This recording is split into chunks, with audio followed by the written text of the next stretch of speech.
fucking typical. How we sounding? How we sounding right now? I sound fucking sexy. Sexy as Are you on fuck. TikTok? No, I'm on Twitch. Show you on TikTok? Yeah, because then I don't have to switch off from my account to pull it up on TikTok. I can look on the Twitch. TikTok on the clock, Talk. What? but the party don't stop now. How we sounding? Talking to your mic, David. Hello. Why is this up? Do I need to?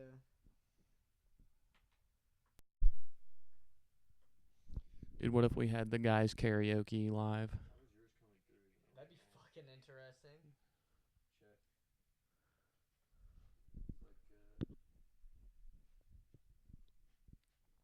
It's like Seth's voice is the only one like getting picked up.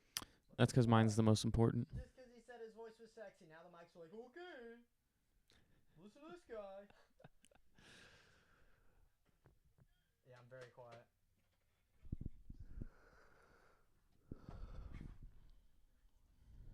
I'm a wee bit quiet, sadly.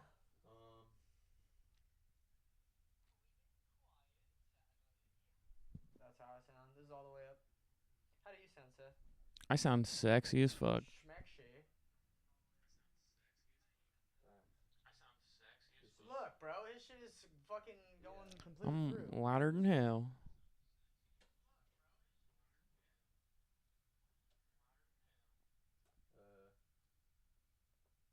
Hello. Hello there. Hello. check. Check, check, check, check, check, check, check, check, check, check. My shit's not even showing up. Seth, can you talk in your mic again? Yeah, I can definitely talk into the mic again. Yeah, I can definitely talk in the mic. Yeah. This shit slang, bro. Well, I'm just gonna start liking the live because I'm a G, I guess. Yeah, dude, thank you. Thanks to you for that. No problem, dude. Days like the live. She always knows the DJ wherever we go. We live, we Gets live. the free drinks, the Jack and the Coke. But it doesn't matter. Scarlet Wanda. Scarlet Wanda. My screen froze on. Oh no, it's back. Never mind. Oh, because the other one's not even showing up. So that would make sense why we're not getting picked up. Oh. Do the mics hate our guts? You know what I think it is? What? Is if I remember correctly, this one has to have a specific micro USB. That's fucking lame. Maybe. We got technical difficulties, not difficulties. Technical difficulties. You can barely hear me. My shit doesn't even go to the. Oh, I just hit the red. Yeah, I had to put that shit on my lips. I had to make out with a mic to make that happen. Jaffiel. Boston Terrier Mama. Hell yeah. Nice to meet you. Dude, don't talk to them. Don't talk to the people that join? Yeah. Well, I'm not allowed to talk to you guys. So instead of David talking to you, I'm gonna talk to you. Welcome to the live. This is Guys Talk.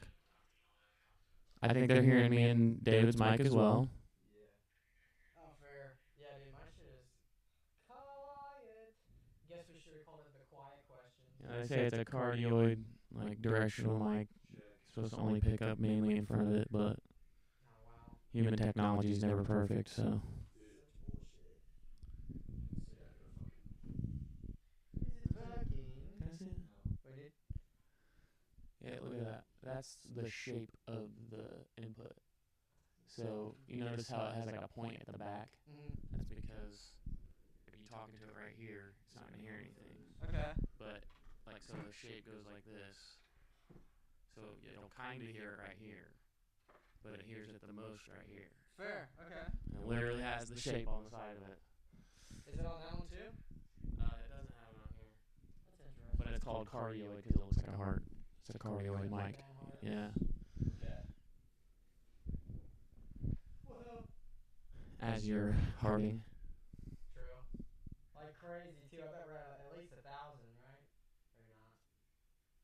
This fucking. Oh yeah, almost. Shit, bro. Almost 1,000 I had to set up likes. the fucking Scarlet again. I don't know why. Oh, fuck. Dude. We're still here. We ain't going nowhere.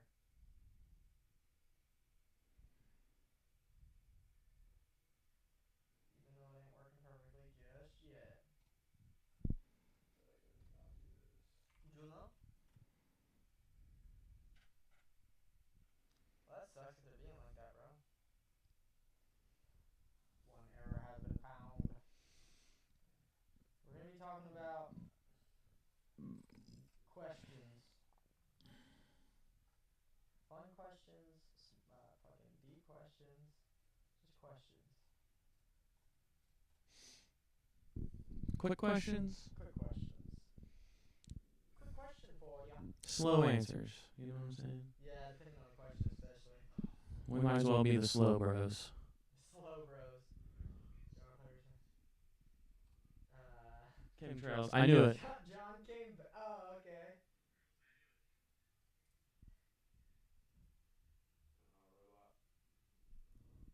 The lines in the sky from the airplanes. It's chemtrails. Okay. I don't. What does chemtrails even mean?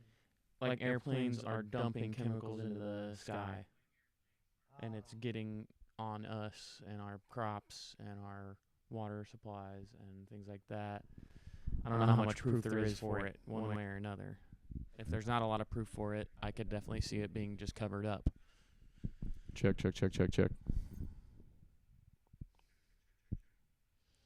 Yeah. I'm glad that he at least finally said what was happening. We did it. Yeah, he had to. He DM'd me about it instead of just commenting it. Fair enough.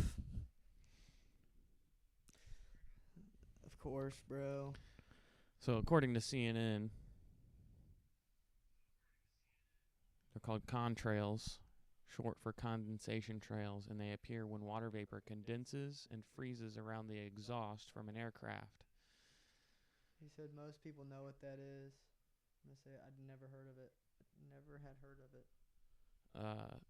A well-established conspiracy theory asserting that these trails aren't made from condensation at all, but are instead chemicals being sprayed by the government. Can you talk again, David? Hello. How we doing? How's it sounding? Cool. Okay, dope. All right. We're going to start with any particular... Are we going to randomize it? Welcome to Guys Talk. Oh, hello. What up? I'm Seth A.M. I just ate a giant peanut butter cookie. Facts. I ate a medium-sized peanut butter cookie. I'm Days Productions. I am the Vanilla Boy, spelled with an E, not an I, and I did not eat any cookies. Yeah, he doesn't do that. Yeah, I don't do that. Cookieless. Cookie hater. Cookieless. He's going to drink water, though. I am going to do that. And for that, we're jealous, because all I have is coffee. I did drink milk with my cookie, though. Fair. He said at least when people read it, they will know what it is. That was the point of the comment. Respect. He's pointing out a possibility. Yeah. Do you think the military is spraying chemicals into the atmosphere to control the weather? I don't know. I don't know. I don't even know how that would begin to work. Well, I mean, there's proof it works. Like, it definitely works. There are chemicals you can spray into the sky that will cause it to retain more moisture or release moisture, like condense its moisture so that it will rain or not rain, flood, storm, hurricane. Like, we can actually literally control the weather. But we don't. But we just don't. That's according to the government. It is not active military policy. Well, like it's like illegal? It's just not being done. They're just saying, we have this capability, but we're not doing it. Is there any reasoning, or is it just point blank? Like figured out how to do it for military purposes to use against other countries. Mm. Or even potentially to use. I mean, imagine if they sprayed chemicals over a forest fire to get it to rain. That's a great use for it. I agree. Um, Could they just get rid of winter? Is that within their possibilities? I don't think so. Fair. That's like more global. Could they get rid of it here? As in, like, it's impossible to get rid of winter. Well, I can't say impossible. We don't have the capability of getting rid of winter in any one specific location because winter is a mass global effect. Fair. It comes from the whole planet cooling down on an entire half. Fair. Because when it's winter here, it's summer on the other half of the planet. So it's too much power. Yeah, it's not, yeah, we wouldn't be allowed. God would prevent that. Winter's too goated. God would just be mad. Fair. But yeah, I mean, I know it's like iodine. You can spray like some kind of iodine compound on a cloud, and it'll just start raining. What in the fuck? That's crazy. But the conspiracy theory and the question is if they're actually doing it to us in our country, and if that's what those trails are in the sky. Fair. And it's being stated that they're not, but while I'm not saying I believe they definitely are, I also don't believe that they definitely aren't. Yeah, they're not a trustable source to be like, yeah, we're not doing that. Weather has gotten worse. There are more hurricanes. There's more volatility in the atmosphere. There are more forest fires. There's even more volcanic eruptions and shit going on now than in the recent past. And a lot of it's attributed to climate change and carbon in the atmosphere. Damn, fair. This desertification, like where deserts are essentially growing. They're like more of the world is becoming desert. That sounds like the Earth's gonna just rot out. I mean, we're pretty much killing it. So Yeah, we're doing pretty good.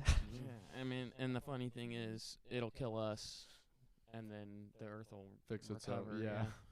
The Earth will say, ugh. We'll become the disease. Right. It'll cough us out, and then Yeah, it'll kill us off because we're killing it. right. But that can't be true, because how would God let that happen? True. Why wouldn't God punish us for destroying the planet He gave us? An all-loving, all-fair God could never do such a thing, so that's a good point. I don't know where we want to start with these. Well, I would say welcome to our new segment. I should have made a title sequence for this. Quick questions. Yeah, Good question. literally. question. Yep. It's phrased as a question. We have questions lined up that we'll be answering. We'll be rolling them at random. Is that You want to roll? I'm Like down to this? roll. Yeah, we got dice. Who wants to go first? Should So we wait, it's do- 50. So it's 1 through 5 is question 1. Let's 6 do. through 10 is question 2. Check this out. I got a better solution. Just hold on. What are you thinking? Hold on. What are you Dude, I thinking? can just take this mic wherever I fucking. We want. don't pay you to Dude, we think got around long here. ass cords, bro. Dude, and we That's a 25-foot mic cord. we got dice. Jesus Christ. Dice. Yeah, and we're that- using it to dice stretch that- across. the Geist dice. Dice. Guys, dice. And But when yeah, we're we roll. stretching 25-foot cables across 6 feet of space. Yeah. Okay. So we can roll 1 through 12 on this. Okay. If you roll an 11 or 12, you get to pick which question. Okay. What about if you get both guys? If You you get can snake guys, Make your own question? snake guys, you can we That'd be can cool. Come up with a question on the Alright. spot if we want. Well, then how are we ever gonna Yeah, get to question 2? Wait, and we literally can't roll question 1. True. Maybe rolling an 11 or 12 is how we get those questions. I don't know. 11 and 12 would be Yeah. 1 and 2. That's a good And then idea. snake guys, you can pick whatever question you want. That's a great idea. Yeah. That fills every hole right Yep. there. We should have a boat. God, I wish we had a camera for these dice. Oh, fair. Yeah, and if we move that Dude, shit, what if I it's just like roll them in my hand like Yeah, this? I mean, I guess you could pick them up as they land and put them in front of the. Yeah. But that'd probably be the most I you guess could I'll do. go first. Dude, 10. 10. Streamlabs would be goated if they allowed you to use your phone as an input capture. I could see that. Like if you could Bluetooth to your laptop or something. Of course, this is the first one we got. All right. You read it here. Quick question. Who should text first? No, This is about dating. No, Right. you rolled it, so I don't know if you want to go first. I definitely think that men should text first. I think it goes back to dating as a whole over time has always been men approach women. It's not like girls have evolved to have the capacity to like approach men like that unless they're like uberly successful and they can't contain themselves but to approach them. And I think it goes even when, like, for example, when I was talking to Jackie and I was like, text me tomorrow, and she doesn't text me. It's like I can just text her and she'll text me back. Mm-hmm. Right. But I don't know. I think overall men should just text first. So you're not gonna come off desperate because you're texting first every time. I wouldn't say desperate. I mean, if I'm like, there's like lines, obviously. If she's just like never going to text me unless I text her, I feel like that's a red flag. Like I agree. You don't want to like a year-long Right. chat history of just you texting good morning every single day. Right. And she never responded. Because that means she's not even thinking about it. Right. I totally agree. Men should text first 90% of the time. That's exactly what I was going to say. If 10% of the time the woman texts first, that's pretty nice of her. Men want you to text first. True. We do want to know that you're actually interested. But at the same time, we're definitely, it's more on us to show initiative. I completely agree with that. I can't even think of any, like, unless you're like a top 1%, top 5% guy, I can't even imagine you're the pursuer. Unless you're already the trophy. Facts. You're the pursuer. Yeah, I felt like we were all going to agree on this one. Fair. I think the guy should start it 90% of the time. I think sometimes women do think a guy is being more desperate than he actually is, just simply off of him texting first. Like, there are girls who just won't even respond. Right. Which in some ways I respect. Maybe they have a significant other you don't know about or whatever, but it's their choice whether they respond. But they're definitely treating it like, I don't know, they're treating it like they're the trophy, I guess, and you can't just win it that easy. I have a question within a question. All right. I also have a question. What is your guys' take on a girl?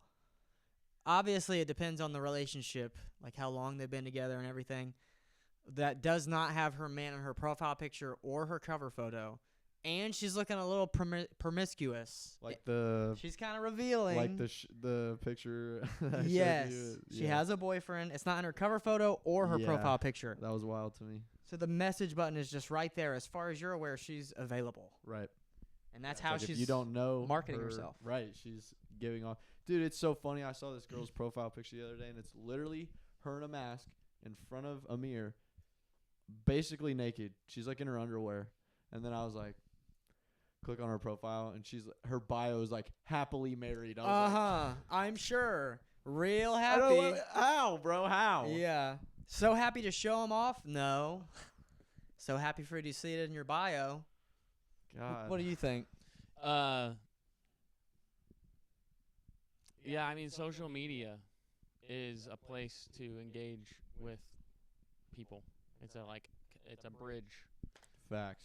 And if the way you're using it is highlighting your attractive qualities to the people that you would hope to be attracted to you, like let's say it's a girl and she's dating a guy, and then she's showing off qualities that she clearly would want people to be attracted to the world. She's looking for someone to respond to that. Like I've heard the excuse, like, it's not for you. It's not for yeah. everyone. Bro. Like, Yeah. that makes no sense. Then dress up and look in the mirror. I Facts. watched this clip the other day, and this guy was like talking about that exact line, and he was like, no one puts on makeup just to sit in front of the TV and watch TV. No one. Maybe some if they do, we don't know about it, and that's the point, because it's not about us. If they dress up and put on makeup and sit in front of their TV, they did it for them. I believe it, Yeah. and we don't even know about it because they weren't making it about us. But if you take a photo and you got on the internet and you posted it on the internet, it was for others to see, not just you. Right. It's your profile picture. Literally, if they see you like as a recommended friend, which a lot of guys are scoping out the recommended friends to see who's on the market. Absolutely. There's a photo of you. Yeah. That's like my. That sounded really that's my personal. hunting grounds. I mean, yeah, it's damn near like fucking swiping right on this trail of Facebook. It's Tinder. It's Very. And Facebook was already like that before Tinder. Right. That's how Tinder even kind of got that flow. Is like, oh, people just want to see first impression photo, and if they don't like that first impression photo, they're gonna swipe. And if We'll they make a whole do, ad based on that. they're gonna go see what your bio is like. Mm-hmm. And if they see you huddled with a man, not all of them, but a good percentage of the men are gonna be like, oh, Taken. yeah, like okay, taken. next, like. But And they know that. Yeah, they want the attention that it'll bring without having to commit to a guy that isn't their boyfriend. Yeah. Because their boyfriend gives them attention, but they want more attention. Absolutely. And the saddest shit is when the boyfriend has a profile picture with both of them. Yep. And the other doesn't. That is exactly that scenario that you are talking about right now. For real? Yeah.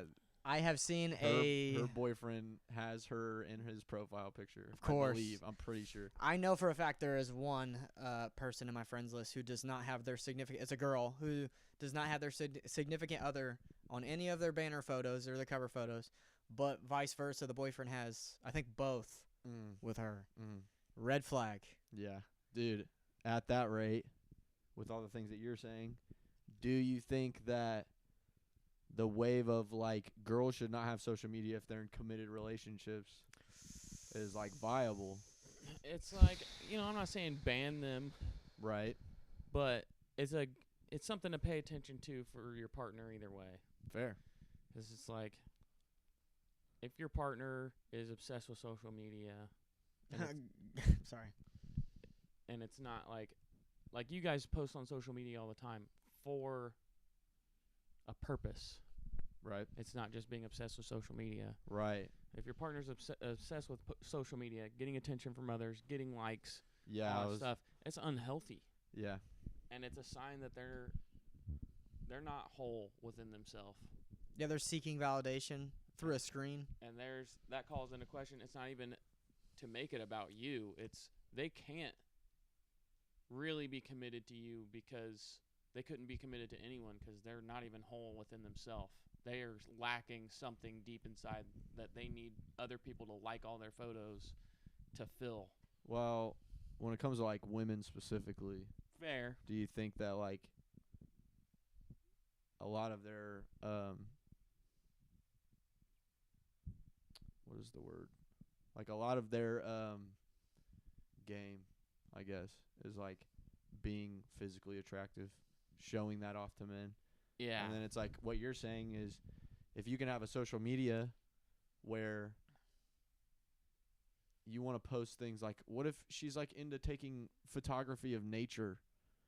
Like, my girl, I would not care about her having a social media if that's how she was being. But if literally every picture is a picture of her in her mirror, out at the club, like, looking, showing off. Yeah, looking really good all the time. And I'm not saying she shouldn't look good, but, like, if that's the only thing, the only content she's delivering, then it's for attention. Yeah. Bro, girls know the more skin they show and the more vulnerable they look, the more that they're going to get the opposite masculine attention. It's like girls at the gym.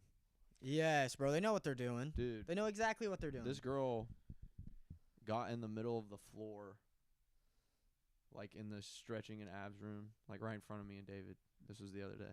I think I remember And who just you're talking started stretching. She's in, like, yoga pants up her ass crack, like, and it's like Yeah. she put herself in literally the middle of the floor because there's people and men in there, like. And it there was wasn't other just me and places David. that she could have done that Right, too. the whole room was open to that. Yeah, I mean, I think the gym is a great place to fucking show off for You stuff walk like up that. to her and be like, it's working. Yeah.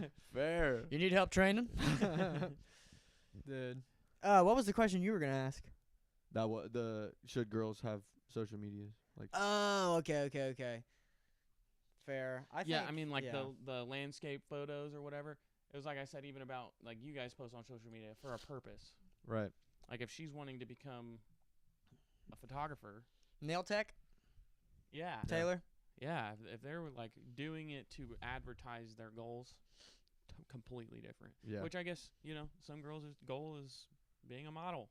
Right. And I'm like thinking about it too. I'm like, okay, like, let's say she has like some kind of product and she's advertising it. It's like it would make sense if she looks good in that shot and she's in the shot.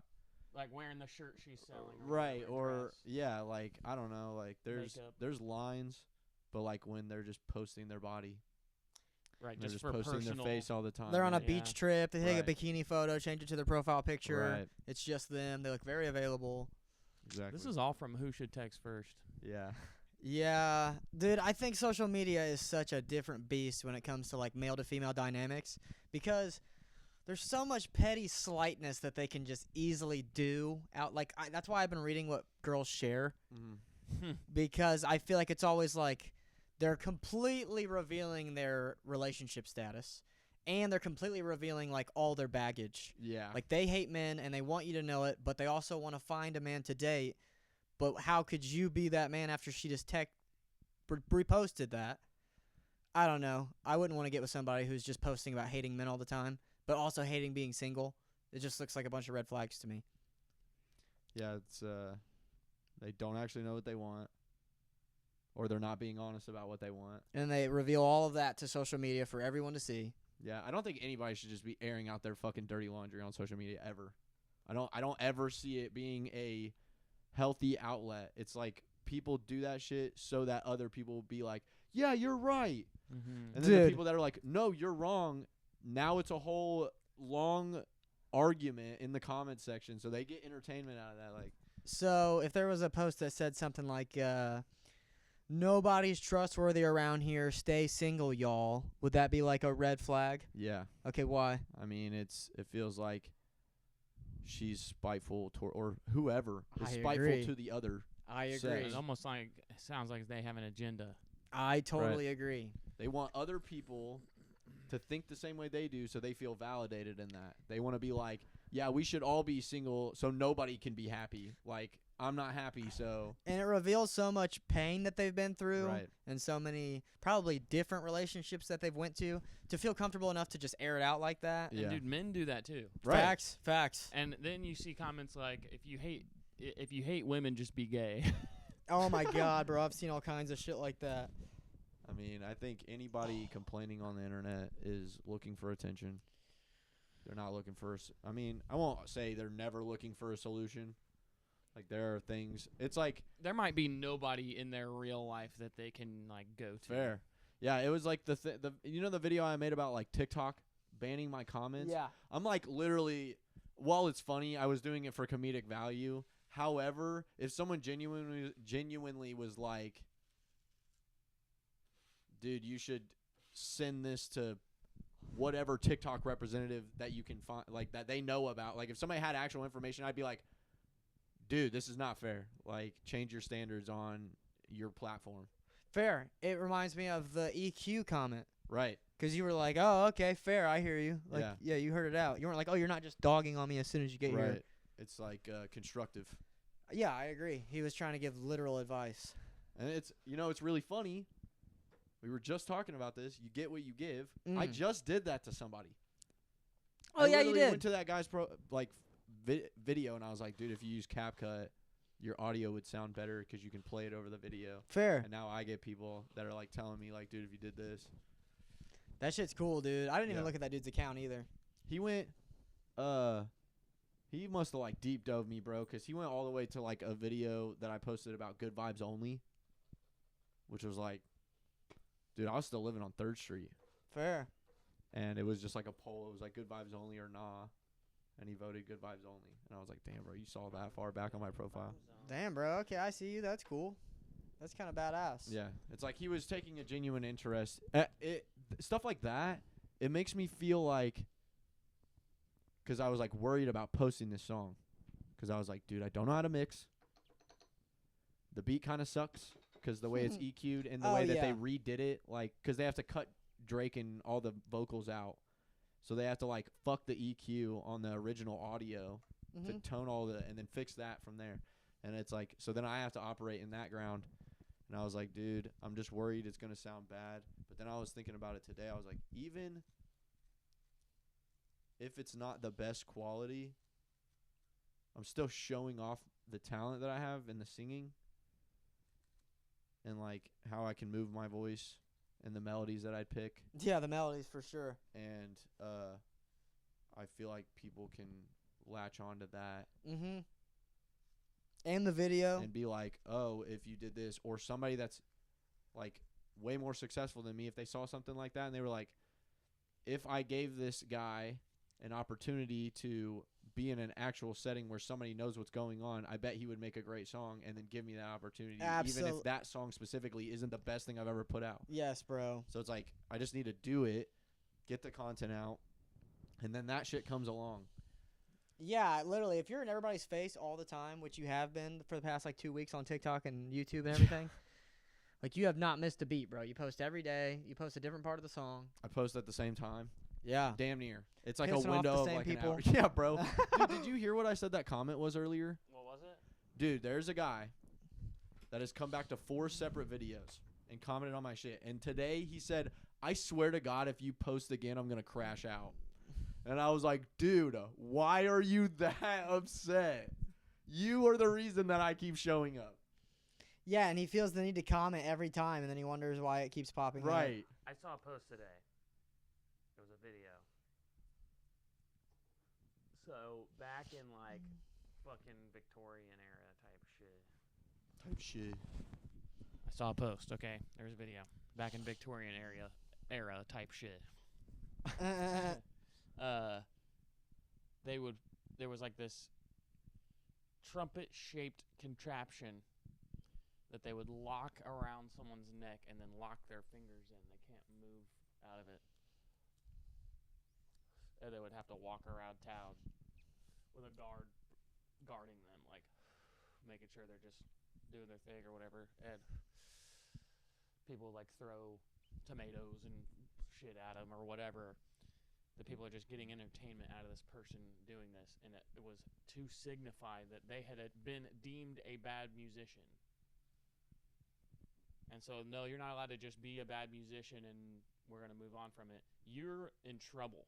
Yeah. We're going to lock you in this thing and get entertainment value out of punishing you for being a bad musician.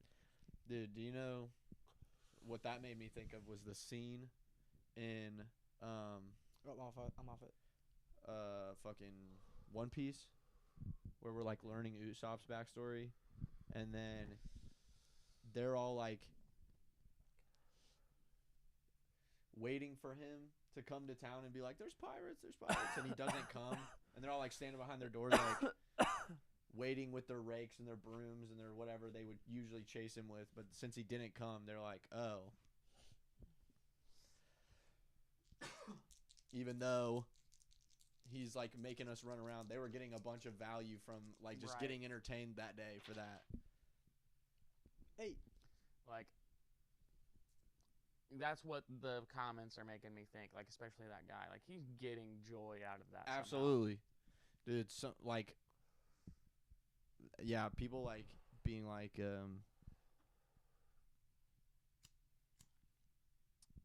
this is hysterical. Like, they'll say things that I'm latching onto where I'm like, I'm glad I could do that for you. Like, somebody was like, God, I feel like they let a bunch of rage out on me, and I'm like, I'm glad you could get that off your chest. And he was like, thanks, I needed that. Yeah. I'm like, Target acquired. Yeah, I'm just like, bro, I'm not pressed about it. I know where you're coming from. Fucking, if that's what you got to do, it's helping me, it's helping you. I don't care. Like, yeah, dude, fuck it up. Before I do my question, I have one final thing to say about that. You said the word hysterical. Hysterical comes from the word heister, which means uterus. Hysterical means like kind of going crazy. We use it today to mean funny. Like, it's so funny that I'm going crazy. Right. But yeah, it's crazy because it's the uterus. The uterus was thought to be some source of insane energy I get that. fair. that caused women to go crazy, especially the other period. And I saw the other day someone use the word testerical because they were You trying what? to like in the context of what they were saying, it was about men and women. They were very like pro like women and just like kind of talking shit about men. And they said testerical because they're trying to take that word and turn it into like A male thing instead it's of a our woman. balls making us go crazy. Like, turn it back on us. I thought that was pretty funny. I was very surprised by that. Right. You got question 8. And it is. Because to be fair, I don't think it's. Oh my god, I'm glad we got this one. Oh, I'm good. Oh shit. Okay.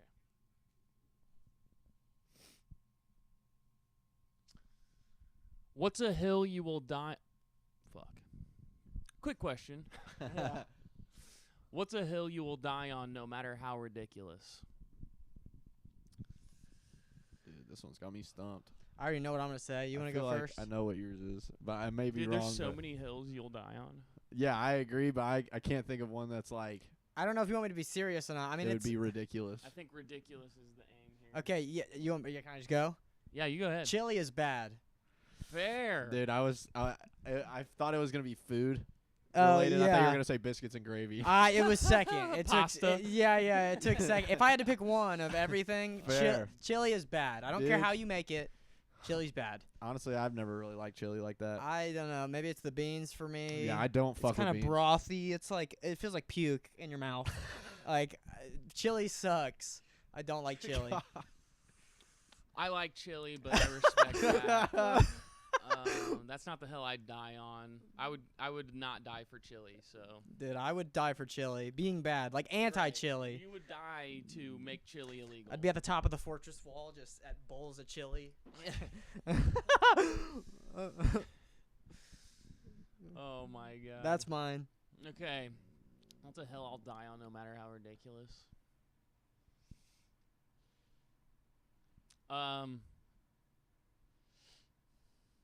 The driving test should be way harder to pass. I feel that. That's a pretty interesting one. I believe in freedom. Yeah. It's really hard for me to justify anyone being told they can't get in a car and drive whenever they want. Like, it's hard Yeah. for me not to just think that anyone should be able to, except Except when. at least the way things are set up right now. You know, we're all kind of through legal means we have been bound to drive on certain pathways. There are certain parts of the world you just can't drive. Fair. Which makes sense too, in a lot of scenarios, but in some scenarios it doesn't necessarily make sense. If you could go buy a piece of land, and you're only allowed to drive on your own piece of land, and you're not going to wreck into other people on highway fucking whatever, then that's fine. But I hear that. I don't know. I think not with the aim of making less drivers, although that might be a result. I would say at first. Yeah, at least.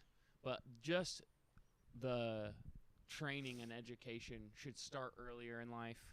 It should be part of school or something. I agree with that. And it should be intensive. Well, the fucking driver's ed is like not offered through school. Right. And I never that shit took is it. expensive. Right. I never took it. Dude, I took it when I was 16. Taxpayers don't want to fund other people's driving education Right, but Why? because they see driving as more of a privilege. Education is seen as more of a right. Okay. And so driving education is like, okay, well, I'm rich enough to pay for my kid to learn to drive, and your kid being able to drive is just going to clog up the road more anyway. So I'd rather your kid have a harder time getting a license. Okay. gatekeeping. Yeah, Yes. gatekeeping, very pragmatic. But damn, I would just rather if we all knew how to drive really good. Yeah. Fair. I want us to start early, like in tiny vehicles inside of safe room. Like go-karts should be like a requirement. Like I could fucking see that. Go-kart practice should be just like, For, like, part gym of gym. class. Yeah, like we need driving to be a skill that is understood deeply. Dude, the education system's getting changed. Maybe you could preach that. Dude, I'll be the teacher. I'll teach people to drive. I will feel you. teach 10-year-old kids how to drive better than some of these motherfuckers out here today. Fair. I think that there should be more limiters on if you're allowed to drive, such as like people that are senile should Fair. not be allowed to drive. What about just trucks? Like being tested more often when you get to a certain age. to I make sure agree. You're not like A danger losing to it. everyone Right, and yourself. right. Like, And you know, jobs have come from people not being able to drive. true. It's like, which sucks for them because they got to pay those people. But I don't know. It's like we have systems in place for people who don't drive. We should maybe try to make those more accessible too. Yeah, it's like instead of making it to where people have like access to things that they need, it's like, how could I get the people that need access to things to pay me money to get access to those things? Hey, Alyssa joined. Yeah. What up, nerd? Yo. I don't know. I feel like the government's giving up on people being good at driving, and they're like starting to push for and allow like self-driving cars and shit like that, Fair. so that people don't have to know how to drive anymore. Yeah, I think There's maybe some bias. That's not the solution I prefer. I think if it came down to it, it's almost like the early stages of like teleportation. It's like getting to the point where if everybody is just in the same path at the same speed at the same time, there's never going to be any wrecks other than malfunctions, of course. Fair. But it would be less on human error. Because, like, dude, like, so many things go into driving. You could be sleep deprived. You could just misglance. You could be being reckless. You could, like, there's a fuck ton of things that would go. Dude, here's mine and a lot of people's fear. Like, okay, so an example of what you're saying, like technology that could damn near teleport us, is like air tubes, like fucking Yeah. Futurama. Yeah. That shit's real. They're working on making it happen. Like, there are companies in place right now making them, and they're going to test them. And it's more for vehicles to be done, and you're inside the vehicle. Yeah. And also, a lot of it is meant intentional, like intended for, like, cargo, Right. like to get really heavy shit It from was like California. what to, trains were. right, but even faster, Right. and underground and silent and shit. So, what if they build all these, and then now, if you want to go somewhere, cars don't exist. Maybe you can walk or bike, but if you're trying to use the tubes, you're going into a tube station and you're picking from a list of destinations. And that list of destinations can be controlled. Like, there's only certain places you're allowed to go. Yeah. I mean, that's I understand that. I think that's a rational fear. However, I also think that we already have that in place. It's like, dude, I can't just fucking drive onto a fucking military base and they're just like, yeah, that's chill. Dude, I guess that is kind of what I was already saying about, like, roads. Like, we're confined to Yeah. these tiny little strips of travel. Yeah. I think that's why I appreciate walking. That's why I want to be in a place where it's abundant for things that I can get to. It feels like Baldur's Gate. What? Like, there's a line on the edge of the map. Yeah. Even though I can see there, I can't go there. Right. It's taking away some kind of freedom. Mm-hmm. Like, whether that, and it's like, are all human beings capable of utilizing that freedom to not kill a bunch of other people? Probably not. I think that's the why it's Doubtful. there, but it is a form of, like, law. Dude, what hill would you die on, Noah? Dude, if you do a serious one, I'm gonna like want to think about a serious one. I just like I'm trying to think of something that I would really die on that I could see a lot of people being like, that's fucking ridiculous, bro. Like,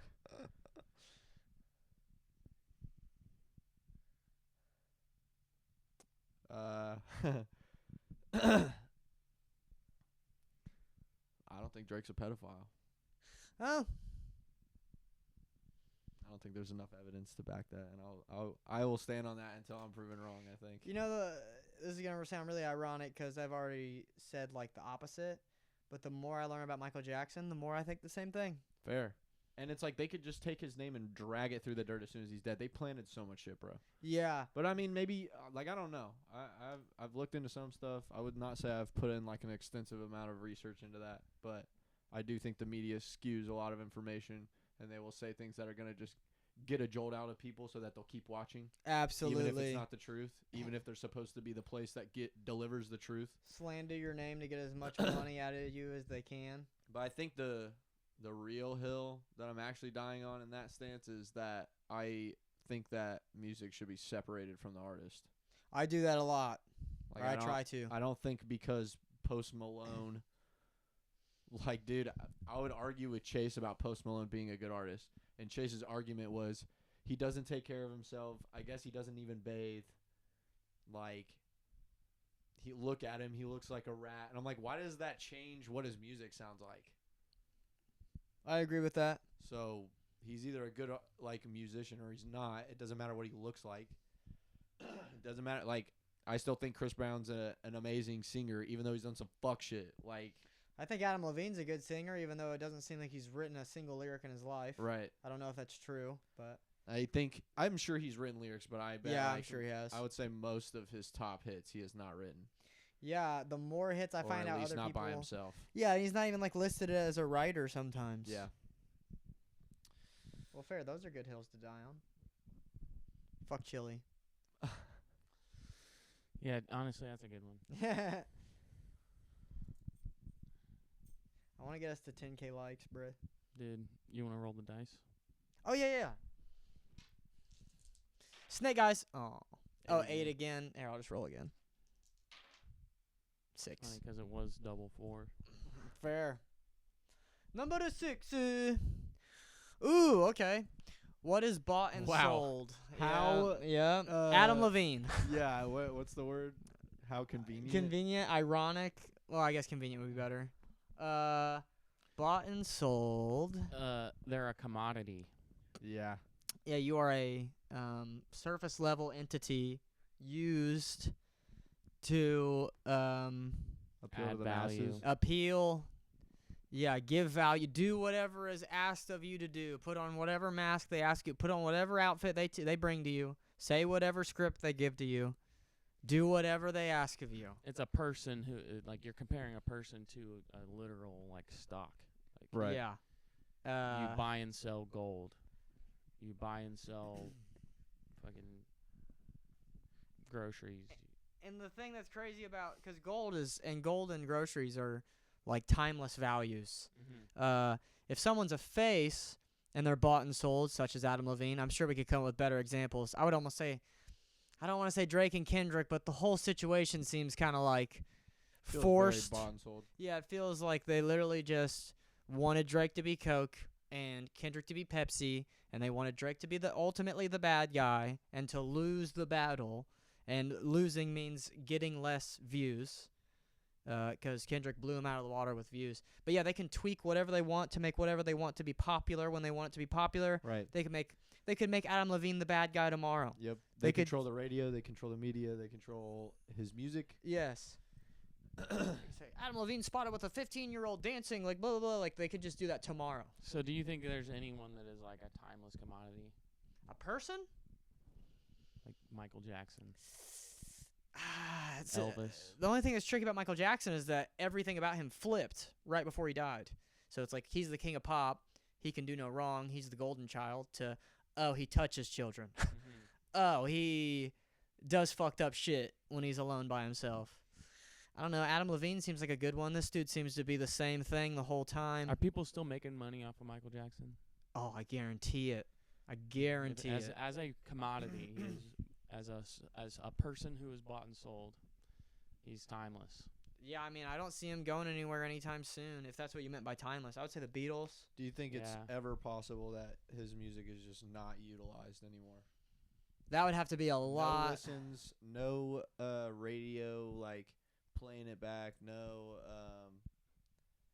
like TV or movies or anything using his music. Like, Yes, I feel like it would be really far in the Yeah. future, I totally agree.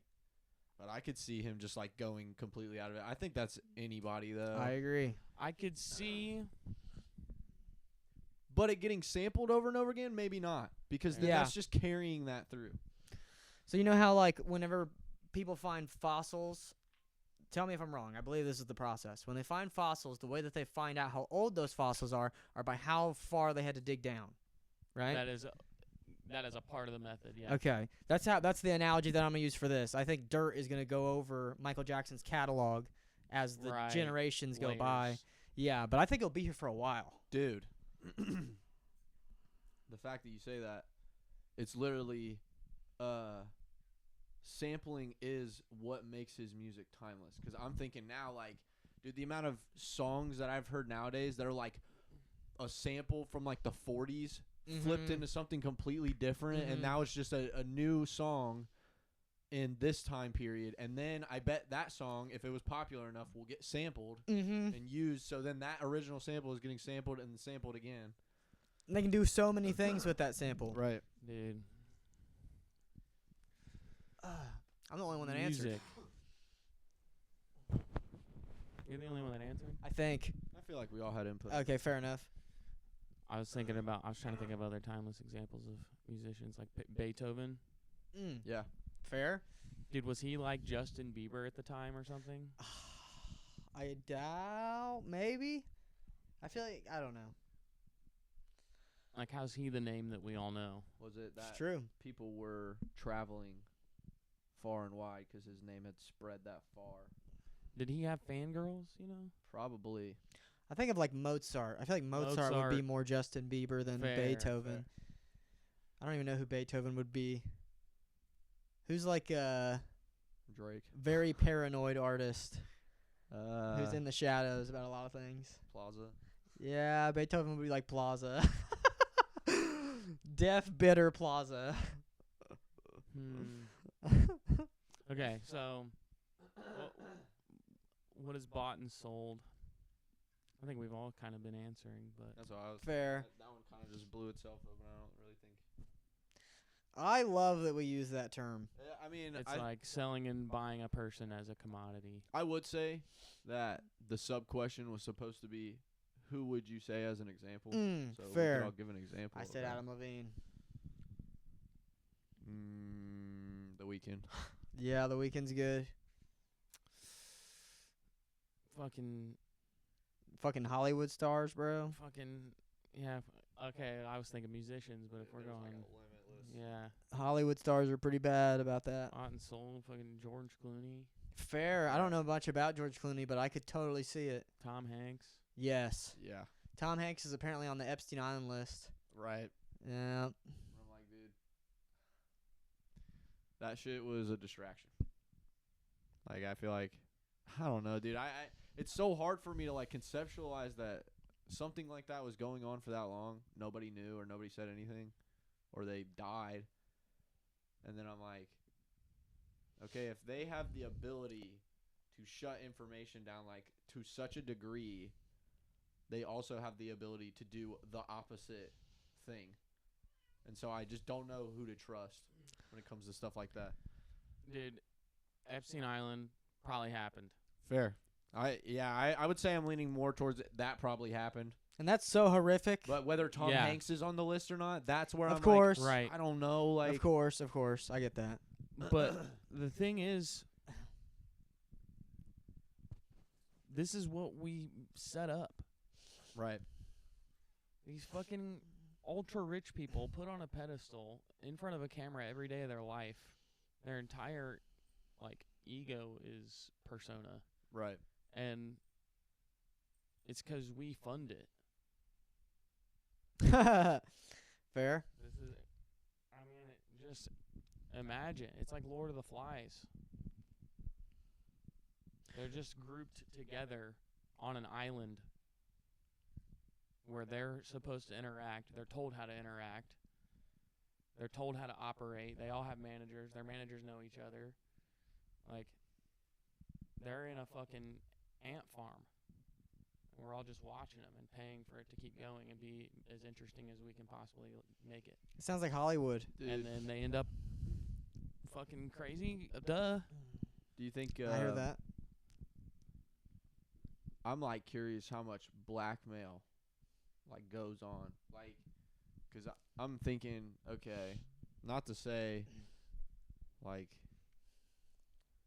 that this is. I'm just gonna say it. If Jeffrey Epstein, whatever his fucking name is, if he was put in a position from like early on, like you're talking about, so like his whole ego is just this, all the people that are like in his ear saying like you could do this and get away with it 'cause like of the power that you have, They're being groomed. and then they do some shit like that 'cause their ego is through the roof. They're like, yeah, I could do that and it'd be fine. And then they just pull the rug out from under them, and they're like, I don't know how true this is because there's so much rumors around this whole fucking situation, but apparently that's what they would do at Diddy parties. They would find out which celebrities would attend the Diddy parties, and then they would really find out who stayed and saw, witnessed, or did the fucked up shit, and then held it against them. yeah, Like, oh, remember that party you went to? Oh, better not stop going now. You already went. Now you already Yeah. know. You might as well keep going. And then that's and if you don't, we'll tell people.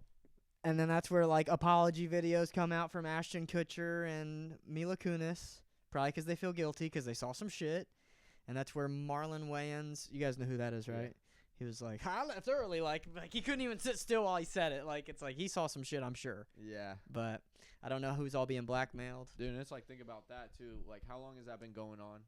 Ashton and Mila were probably pretty young, Yeah. so they don't really. Like, dude, there's like a lot of things where it's like Ashton Kutcher was like intimate with Mila Kunis before she was 18, True. and he was like 19 or 20 or something. Yeah, I like that. think so.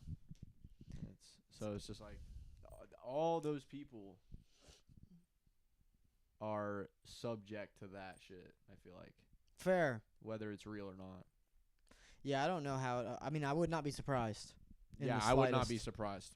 It's like, oh, you went to that party, huh? It's like, welp. There's just a big agenda surrounding it. Yeah, I agree. Hashtag no Diddy. All right, what we on to? 7. Okay. Oh, that's a good one. Damn, I feel like these are all like fluctuating around the same thing. Fair. What is an NPC? In video games, it's a non-player character. Yeah, Fair. and it's, dude, calling somebody an NPC is an idiom. Yeah. Like, they are just not there. It's an insult, Yeah, they're just literally not there. They don't exist. or at least we've skewed it to be an insult.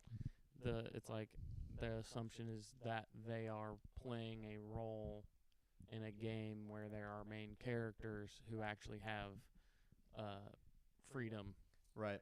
or free will, but these people don't have free will. They're just playing a role. They move robotically. They say They're things stuck in the robotically. simulation. Yeah. Gas station attendant C. Let's see, employee number 1,867. Right. Yes. Yeah. They're there to make a fleshed out world that feels real for those who are actually participating in the simulation. It's like if every time you go to the merchant, he's gonna be there. Right. Right. We need that guy. Unless you kill him. Yeah, that guy. Yeah. And dude, it's a complicated canon. There maybe that happens. He gets killed. They'll replace him with Right. another NPC. Yeah, you go to a gas station, brother. There's gonna be someone at the counter. Right. Yeah, 10 out of 10 times. Yeah, I unless mean, they're closed. It's open for a reason. Somebody's in there. Yeah. And it's like there's always a position to fill, and it's easy to have background characters. Dude. That's the easiest way I can put it. Domino's, NPCs. Oh yeah, I was surrounded by that shit all the time, dude. Honestly, The- just corporate in general, NPCs. The general manager, meetings made me the most hopeless. Because, like, okay, we're all the GMs. We all have our own buildings. We're all in charge of these other people. There's hierarchies. We're at the top of the hierarchies. Cool. We should be, like, the least likely to be brainwashed. I can trust all these people. They're competent. They've worked their way up. It's like, that's not true. It's like They're the most brainwashed. Yes. Yeah. They all have Monster Energy drinks. They all have the same jokes about life sucking, but I got my 8th cup of coffee, so it's okay. Like, Getting through the hangover. Dude, getting through the hangover. those are the people that are like, one of them smokes cigarettes, and then he just keeps offering until somebody finally breaks, and then now there's 2 people smoking cigarettes, and then now they're all smoking cigarettes. And he's like, thank God. Yeah. At certain jobs, I've been encouraged to follow a script. Yeah. Same. Damn. That's fair. That's just Is that just NPC as fuck? They're like Very. forcing you to be. That's you. When you walk up to the counter, the NPC says the same thing every time you click to get the dialogue. Dude. If every time someone walks into Red Lobster, every server in Red Lobster says the exact same thing about the same exact item, Fair. it's like a fucking simulation. It reminds me of when Mara fucking Nara, probably one of the most petty things he ever put me through was when I had already disclosed with the customer the boxing situation and how they wanted it. Because they were like, well, I'm going to be finishing eating, but I want the box here so I can box it up when I'm done. And he said, are you not going to take a tray out there and offer to box it up for them? And I explained the whole dialogue to him. I was like, no, that we already assorted this. She's going to do it after. And he's like, that's not how we do things here. Dude, all you would have had to say, and it's a lie, but all you would have had to say is she asked to box it up herself. Fair, yeah, you can use the wording against him. Mhm. It's kind of retarded that you have to make it a chess match, Yeah. but Yeah, that feels like like what he was doing was like power playing. He was like, it doesn't matter what you're saying. Be right an now. You're gonna NPC. you're gonna do You what didn't I said. You got to follow the script, bro. yeah, Yeah. do the fucking exclamation That's over what your I head did. every time. That's what I did. That's him every time. He's like, that's what I did. And then it's like free thinking is now thrown to the wayside. It's like, I don't care that I don't care how smart and logical you are. You think you have it all figured out. You signed up to work here. You need to go over there in this outfit and say this no matter what. And I'm like, that's fucking stupid. And dude, I wish you guys could have seen how I said it to the customer. Bro, I was in the conversation. Like, I was standing there while you were having the conversation with him about that, but I did not go over to your table. I went over to the table. I was like, do you want me to box this up? And she was like, I already said. I was like, yeah, I know. The manager told me that I literally had to. And she was like, oh, okay, I get it. And then I just put the box down. It's like, fucking I was like, Jesus. doesn't this just look stupid? Yeah, now you guys are in a dumbass situation that neither one of you want to be in, and the whole point of that gesture specifically is to make it a catering thing to the customer. But you're actually doing the opposite because the customer already told you what they want. The fourth wall of the restaurant. Yeah, bro. Like, yeah. And then Holy that's such a fuck. problem. That is such a problem. It's such a problem that I should shut up about it and just do what I'm told anyway. Yeah. That's what I was told to do. And that's why we're so against corporate, is because they force NPC behavior down your throat, and they try to trick you about it. They want I you to think- believe it, so you'll just keep doing it. I think it is engineered evolution. Facts. I think we ended up here. Is it I like think it's because people in power made it more likely to survive the more acquiescent you are, or acquiescent. is it like domesticated? Is it? Yes. Okay, yeah, that's what I was thinking. It's like a lot of like the things that you get in your diet aren't That's like, insane.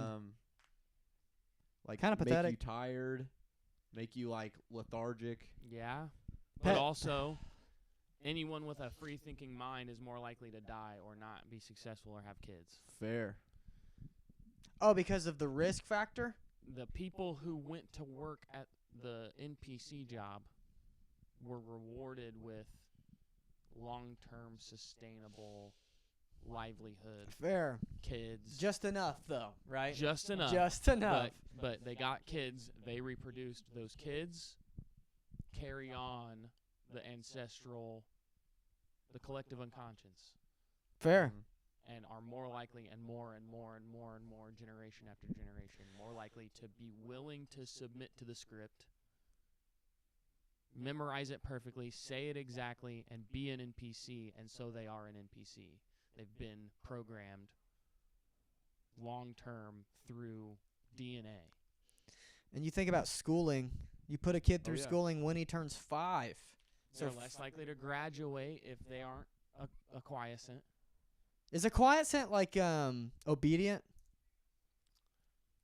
Yeah. Okay. So like being told to sit down and shut up in class, having to sit there for 7 to 8 hours. Mm-hmm.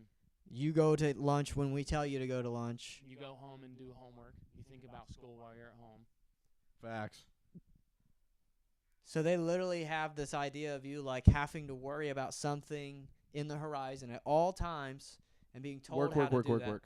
Yeah. Dude, it's And the people who don't do well in that, even the businesses are like taking part in that because they're like, okay, you didn't graduate, you don't get a job, you don't get paid as much, you have less bargaining chips to succeed in life because you weren't a quiescent then. So I know you're not going to be a quiescent now.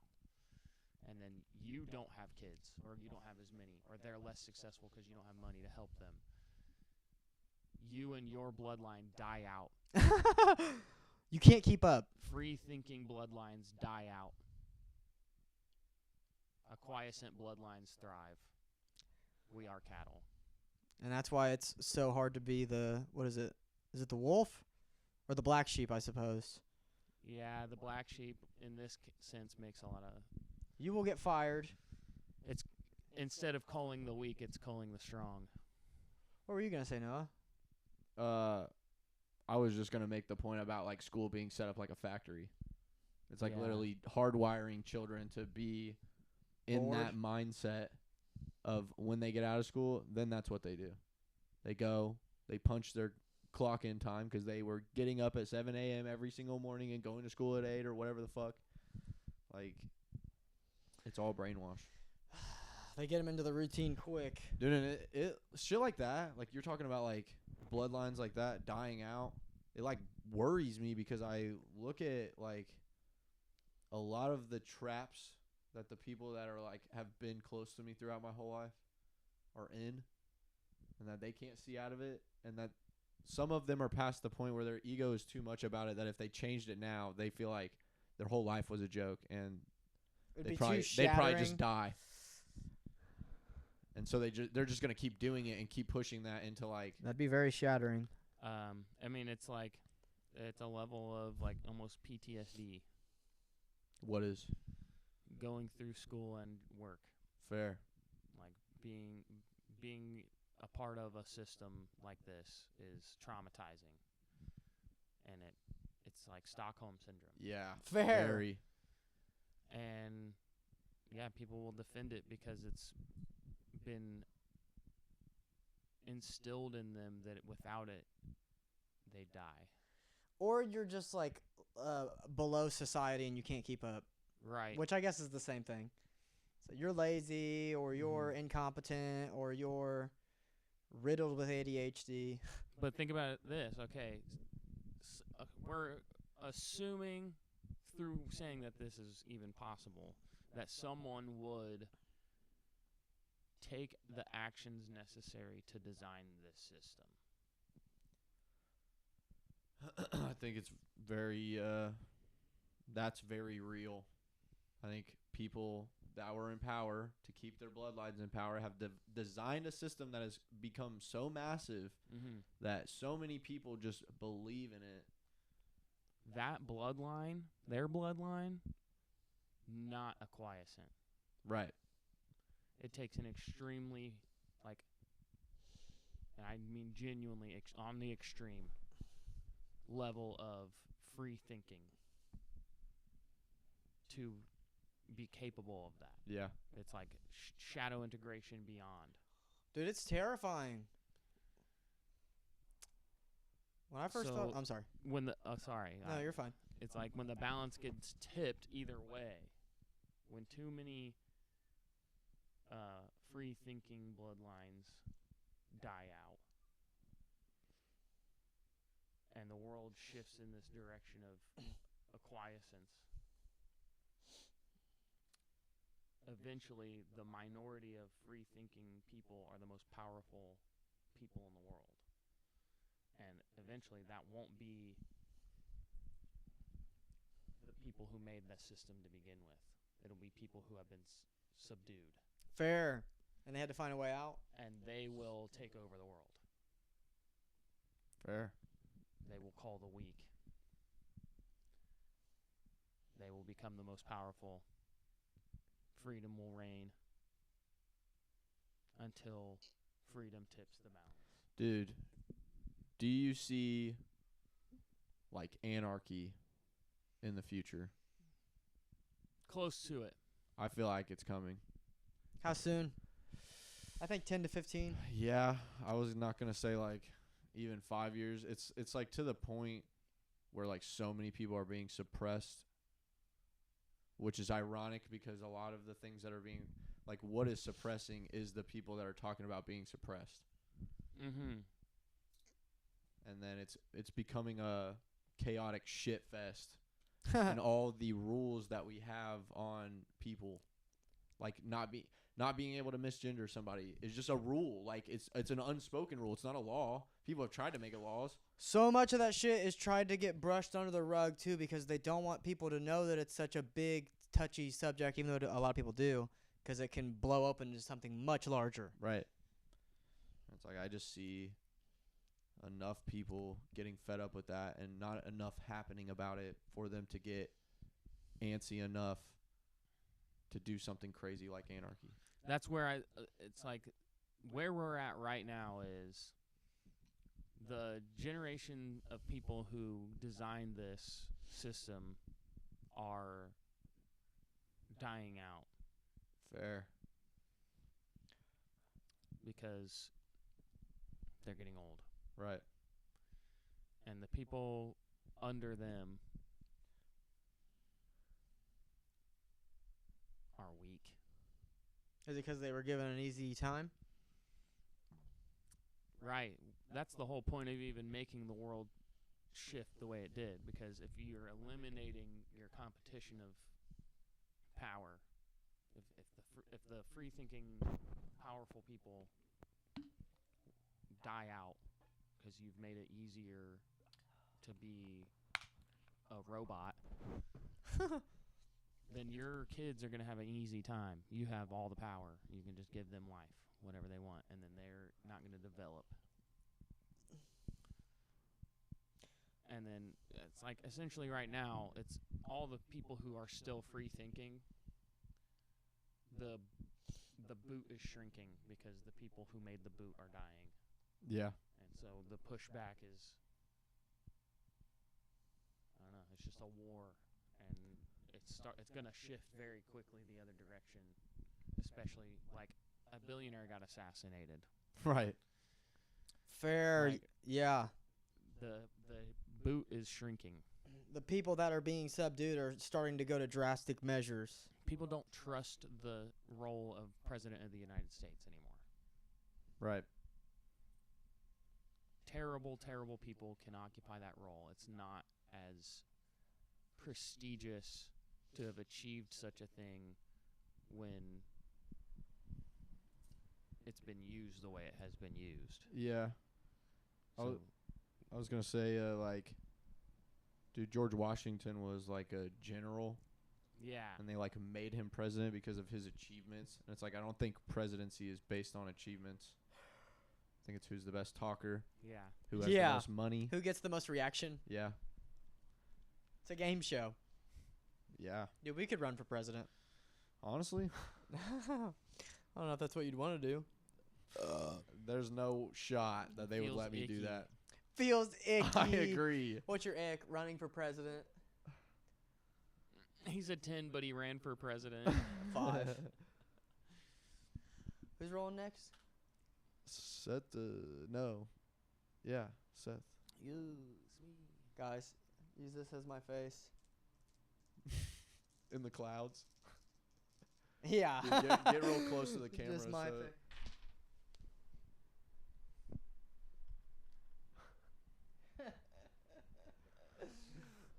My eyes are just in the black. Oh, shit. 3. So at 114.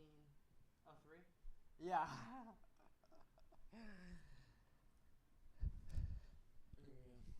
What's number 3? What is number 3? Dude, I'm trying to come up with a face. You look in panic.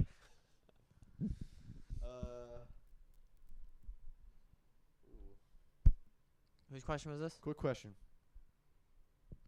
I don't. Who rolled? He did. Oh. Is happiness a choice or a result of your environment? You know, this question can't be quick. Fair. Yeah. It's both, I agree.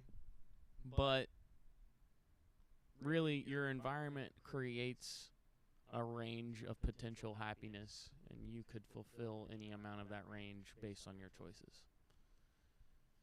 I would agree with that. Like you might have a more limited range. You're not we don't live in a country where we can be where it's very common or very easy to be enslaved as a child. Fair. So as a result of my environment, there's some kind of a cap at the bottom that's preventing me from being even less happy. Like there's a minimum happiness that I'm just afforded because of my environment. Your rights. Right. Oh yeah, The laws yeah. and the even just society here, like what we accept and don't accept around us. Like nobody would accept seeing child slaves and just damn near saying nothing about it. Like Fair. we're not gonna just accept that here. So I am benefit from that. I have some kind of a bottom cap, and then I also have a top cap because of my environment. You can't. I'm sorry. The average wages in my current environment in my town are pretty fucking low. So as a result of that, I'm limited on money. Being limited on money, I think that limits to some level your ability to be fully happy or fulfilled. You can't set up camp anywhere because of land. Yeah. Which I feel like that was a big gripe of yours for a while. Yeah, I mean freedom of like movement and of where to live and like like rent and like property ownership and the way it's set up in my environment. Somebody else who doesn't even they weren't even born here. They don't live here, but they own this space I'm sitting in. So I have to fucking pay them Right. to live here. And there's a big field out there that they also own. Yeah, And that nobody's doing anything Yeah, with. you're not allowed to just set up shop. You're not allowed to just Yeah, they own sleep that. there for the night. You're trespassing. And here's a little piece of history. In the United States, there was I think it was not even a law written. I think it was an executive order or something. But either way, it was called the Homestead Act. And it basically, in the most uncomplicated terms possible, it said that if you occupy a building or a space, that's yours. Somebody else can't just own something that Abaddon's tweaking. they aren't occupying and using for the sake of collecting See a rent on cat it. out there? Yeah, her boyfriend's probably out there. Yeah. So you can't just occupy, or you can't just own a place that other people are occupying and using, according to the Homestead Act. A bunch of like land was transferred into the hands of individuals at the time who, previous to that, Oh, she's hissing, bro. Yeah, she's pissed.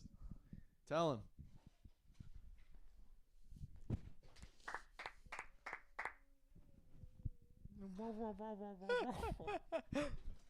They are so territorial. Yeah. Well, it's also she never has to occupy another space with with another cat. So she's just pissed that there's a cat. I'll just here. open the blinds. Yeah, a bunch of land was transferred into the hands of the individuals who were occupying the buildings there. Like houses were given to the people who were living in them, even though before that those houses were owned by someone else who didn't live there, according to the Homestead Act. And I think that makes sense, and some kind of precedent should be taken on that. I Because agree. all the people who work at the Walmart across the street, the managers there even, you know, maybe the general manager should just be given ownership of that building now because they're the one running it. they're in charge of it. Yeah, The it's people like working there, they should be working for the person who owns that building, really. the people that are operating everything. Because that was another thing I was thinking about when you were saying, like, the person that owns this property doesn't even live here. It's like she's not even taking care of it. Fair. The most she's doing is coming by every so often and paying out some money that's probably not even close to the profit she's making off of it. And it's funny, okay? And it's because there is a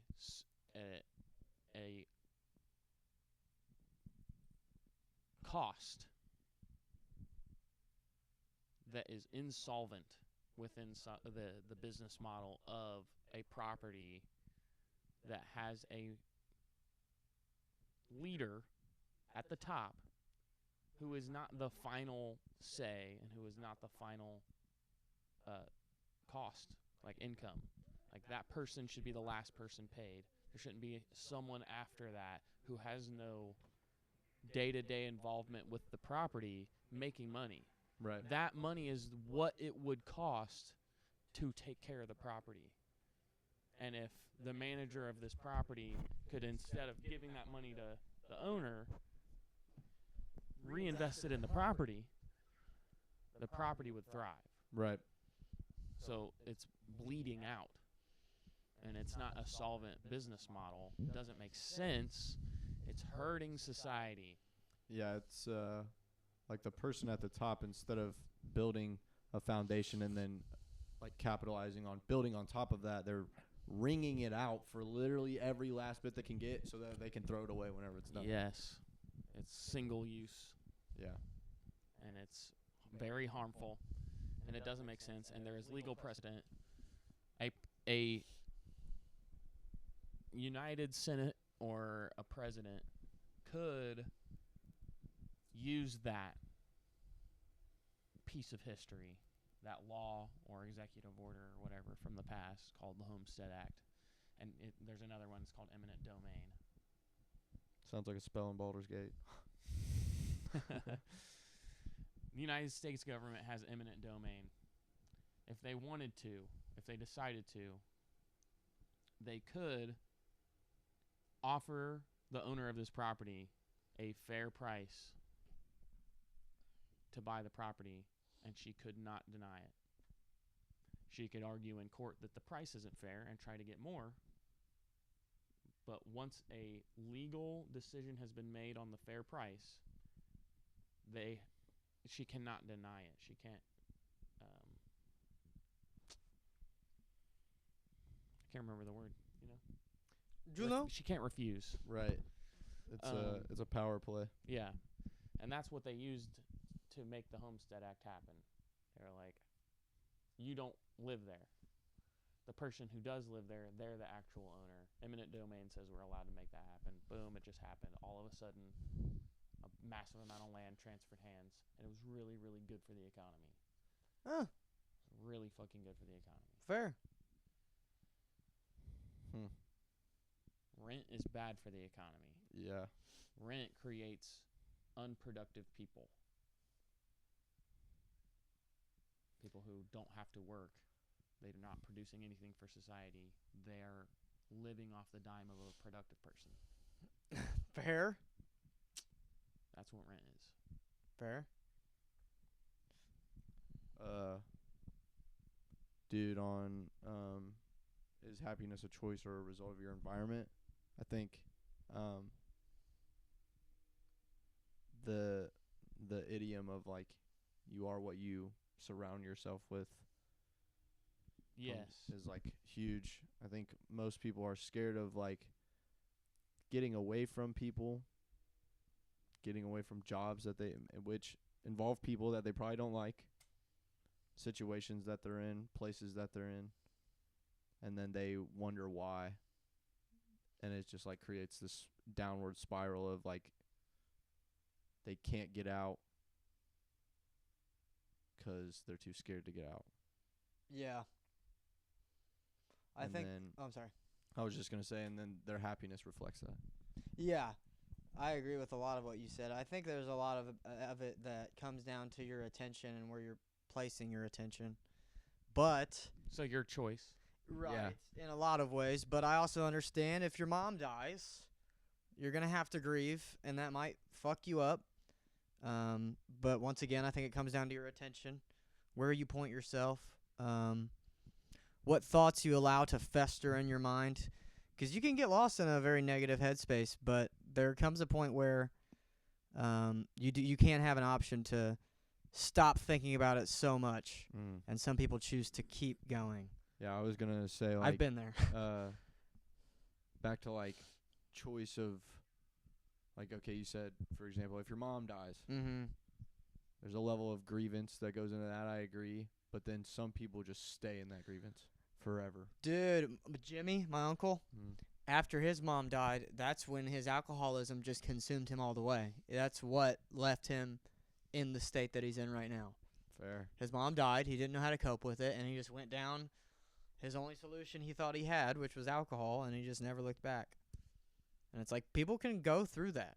It's actually insane to see that shit break down right in front of you. But I think your attention is a tool. Right. You can't always force yourself not to feel bad when you feel bad about something, but I think there are times when you can start making it a little brighter. It's all step by step, and you have to be willing to do it. So I think it's both. Yeah. Where you were saying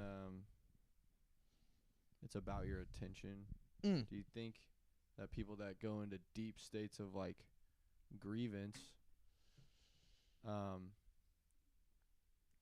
for lack of a more empathetic way to put this, but they do it to themselves? Yes, in some ways.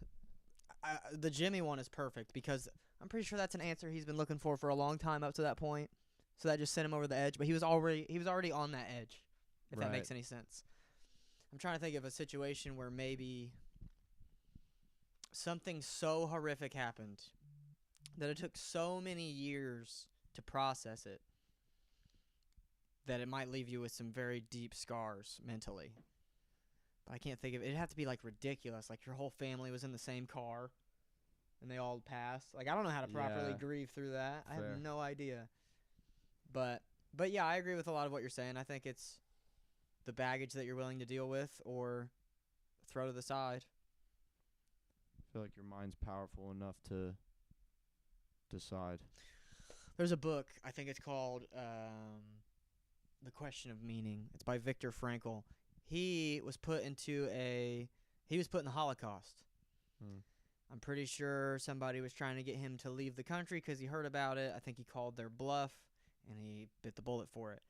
And he was making a lot of points where, I think Sigmund Freud made the point that if you put humans in a very dire situation, such as the Holocaust, they would all turn into animal-like beings because their survival switches would be so engaged. Fair. Viktor Frankl said that's not true. Viktor Frankl was in a very dire situation with all these starving, working hard to death people, and they still found meaning. They still created games. They still had meaningful conversations. It's like slaves coming up with, like, songs for themselves. Absolutely. It's like a way of coping. They're not like, okay, well, I'll just take it and hate my life. They're like, okay, I'm gonna find whatever light I can find in this situation and use that to keep going. And it's bravery. Right. It's real bravery because when you're thinking about the Holocaust, it's like they might round up 20 random people tomorrow, and that's it. Yeah. But you're still there singing. And I think that's where I'm saying it's like they're doing it to themselves. I think death specifically is like one of the hardest things to overcome because there's like a lot of scary things that you're told. Like, you need to be like worried about where you go after you die. Yeah. It's like it's becoming unnatural. And then also you don't really experience a lot of death like intimately. Unless something freak happens, like all your family dies in a car accident. So it's like what it is you just have to overcome it, and it'll get easier and easier. Yeah. And I think that goes into any kind of mental situation that it revolves around your emotions, and that you can always make the choice to like, okay, I'm going to take this as like a lesson accept it as what's happened and move Yeah. on. Like, you don't have to forget about it, but you can keep moving forward. Yeah, and there's a lot of grief that I personally have not gone through. I'm pretty fortunate when it comes to the amount of death I have not had to deal with. I would say same. So it's hard for me to put all my money in here and say this, but I think it does come a lot down to your attention and to your attitude Fair. and how you look at your daily life and where you could see yourself in next week or I've experienced a lot of death, and I still agree with that. fair. I think I've only had one considerable death that held any weight, and I was 16. A few of my mom's sisters have died. I've lost all my grandparents. My mom's parents were already dead before I was even born. So it's like I experienced a death in that. Okay, my dad's parents are here. My mom's parents gone. Mm. Damn. And the trauma she dealt with for that. It's like I'm experiencing that. Right, you're getting like the second hand of it. I get this ghost from birth. Like, they're just not there. I don't know them. And then, yeah, I mean, coping with death and people that you loved dying is tough. But there's wisdom in death. I would agree with that. The people who died don't want you. Would you want them to have their life spent ruined over you? No. Do you want them to Some miss people you? might. Fair. Yeah, I would hope not. You know, the average empathetic person, they want. Yeah, I want them to miss me. Hi, I want them to be Slander glad they Marissa. met me. Huh? I was saying hi to the person. Hello, are you going to Sorry. slander us? What up, Slander Marissa? Thanks for interrupting me, Slander Marissa. Yeah. Not slander. I get red flags from that word. Yeah, I mean, you wouldn't want the average empathetic person wants people to miss them, You're wants all them good. to be happy that they I met accept. them. You know, the intimacy's still there, but wow. Yeah, well, Yeah, too late. How dare you? Yep. But yeah, you don't want them to just have develop a drinking problem over your death. you Right. know? Yeah. Like- To collapse. Yeah, would his mom really be like happy knowing that? Mm-hmm. I highly, highly doubt it. Right. It's like I want them to keep fighting the good fight. Yeah. My mom would want me to keep fighting the good fight, to be happy, to make my life meaningful, to have kids, to raise them right, to make their life happy, to raise them in a way that they would be able to handle me dying. Absolutely. There's this thing that Jordan Peterson said. He says, you should be strong enough. You should be the strongest person at your father's funeral, is what he says. Fair. Like, what do you guys think about giving a speech at a funeral? I've done Absolutely. I have never done. I haven't had enough death to really have the opportunity. that. I spoke at one of my That's such a weird way to. friends. Word that. Yeah, fair. I spoke at one of my friends. His stepdad passed away, and he was like a really like good guy. Yeah. It was like I appreciated him a lot in my life, and then I gave a speech. How old were you? I would have been like a freshman, So like 14. 14, 15 probably. Damn. I wrote a rap about him too. It was like it was the second song I ever wrote. Damn. Yeah. Damn, bro. I see you.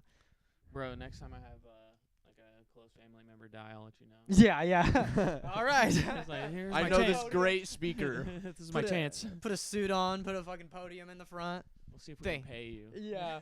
Thank you all for coming. Slander Marissa, if you're still here. Yeah, they just commented. Oh. You joined. Yes, this is like a stem of like what we were talking about, because we were talking about being able to control happiness and like what you pay attention to and focus on, and death got brought up as a pretty impactful thing that a lot of people, I think, fall victim to being consumed by, and it ruins their happiness in life. Yeah, that's definitely a part of your environment. Like, if your mom dies, you can't really control it, and I think it's at least going to take a dent to your overall mood for at least a little bit. I don't know how long. I've never had to grieve like that. I'm sure it never fully heals, but Yeah. I think all of our answers surrounded kind of like, okay, you have an environment that is going to affect your happiness, but also there's a lot of choices you can make inside of that environment to be the happiest possible. Right. Speaking of which, I think we're on the. I don't know whose turn it is. I believe it's you. Is it me? Yo. All right, let's see what the next question is. Dude, Slander Marissa, feel free to answer. Show Slander Marissa the guy's dice. Oh, yes. We got the guys' dice. I'm going to give the snake guys. We got our Oh, yeah. little guys' dice. All right, let's see what I get. 7. I think we already did that. 7. 10, we already did 10. 6, we already did 6, I believe. Mm-hmm. 8. We already did 8. Come on. Dude, this is like 9. 9. Did we do 9? No, I don't think so. Okay. He kept rolling. He kept using his inspiration to keep reading. I had a lot. Oh, shit, bro. Okay, I'm glad this is my question, because yes. How do I collect my thoughts on this? Have I ever been... Oh, yeah. There was this one time when I started getting into the gym, and I started working out with Avery. I was probably 19 or 20. There was this girl that I graduated with from high school, and like every 5 months I would pop my head back up and try to talk to her. She was very unresponsive.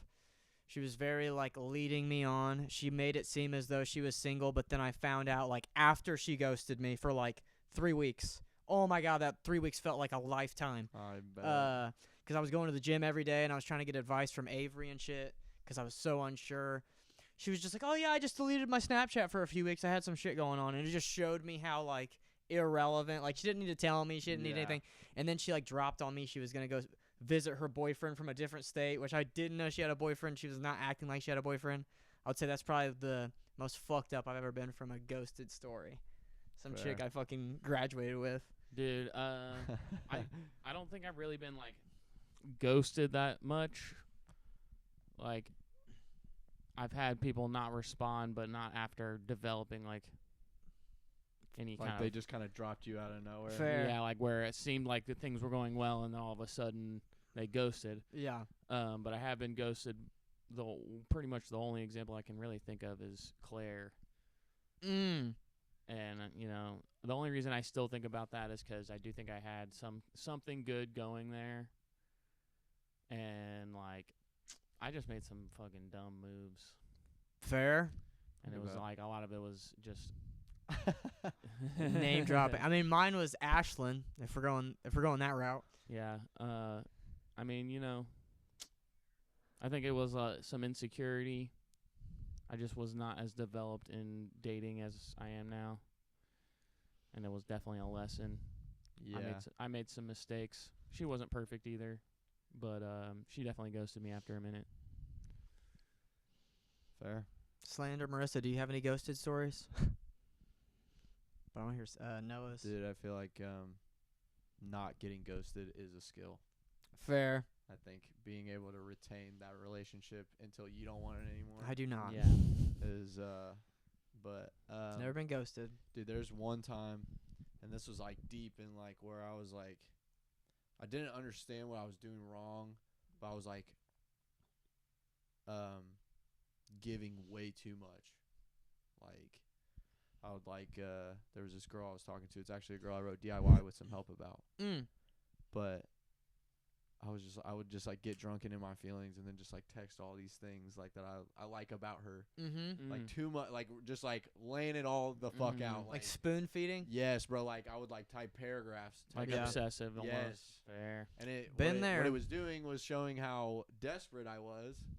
That a girl would be talking to me and I'm just like Overjoyed? yeah, like and then it was so she would just be like, I'm just not gonna respond because I would get like crazy. Fair. Like, why aren't you texting me back? And it's like the reason she's not texting me back is because I would ask, why are you not texting me back? It makes them feel like they're not really that special. Like if you had any girl that was willing to talk to you, that's how you'd be. Fair. Yeah, it's a turn off. Yeah. Fair. Dude, it's funny because girls also hold that card over me whenever I slide in their DMs with like something smooth, and they're like, "You use that on every girl." So what? I'm like, I don't. The girl that said it, I was like, "This is the first time I've ever used this." Like, fair. I'm glad it worked. Like, I'm looking for a unique response. yeah. Whose turn is it now? Me. Here'd you all. Here'd you all. What have we not done? We have one question left. Are you for real? We There's haven't done no one or way. two, Okay, I was about to say. 1, 2. and I feel like 4. I don't think we did 3 either. I don't think we've done 3. I did 3. Oh, yeah, he yeah. did. I think it's 4, 1 and 5. 2. 1, 2, I think 2, 4, 4, 5. 5. Yeah. I think we've done 7, 6. 8, 9. I think we've done I think 6, we've 7, done 8, all 9. the top ones. 10? Yeah, we did 10. That was the first one I got. Oh, yeah. Okay. 1, 2, 4, 5. 8, Nope. He 8. 3, Nope. 6. Fuck. Should we start rolling 1 die? Yeah, maybe 1 dies. You can pick Hey, the I got question. Snake, guys. I'm gonna pick 1 because I'm the one. What is projection? Nice. Uh, Good question.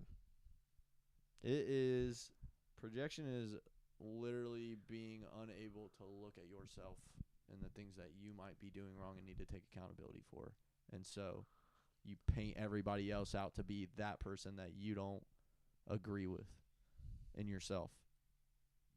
You're just holding a mirror up to yourself, or you're not holding a mirror up to yourself. You're fighting the guy in the mirror because you think that's what everybody is. There's no reflection in projection. Yeah, projection is like it's like a projector screen. Like you're literally putting your own thoughts and feelings onto someone else. Right. Usually in a negative way. Sometimes it can be in a positive way. You can obsess over a girl when in reality it's something about yourself that you're not looking at. I would say spite is a great entry point to when you're projecting. We're from Indiana. Yeah. Resentment is a fantastic indicator of when you're projecting. Yeah. When you feel like, where are you guys from? Oh, I didn't even see that. Dude, I'm just slipping them in. Yeah, I'm that's trying pretty I'm trying good. to not pull away from what you're saying. That was pretty slick. I was like, oh, yeah, I don't know what I said, but I don't get it.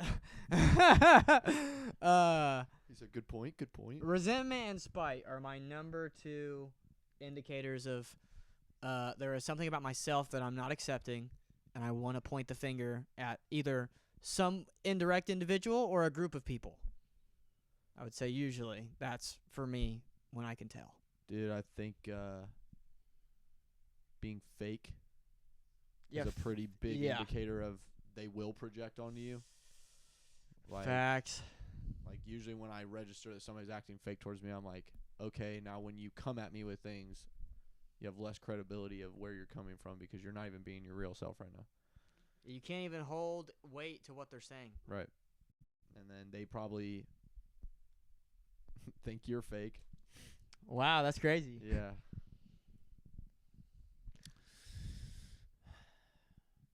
It's when you're not able to face that you might be wrong. Yeah. Fair. It's like no accountability. Blame game. Your ego is desperate to convince you that you are perfect. Right. So is projection a construction of the ego?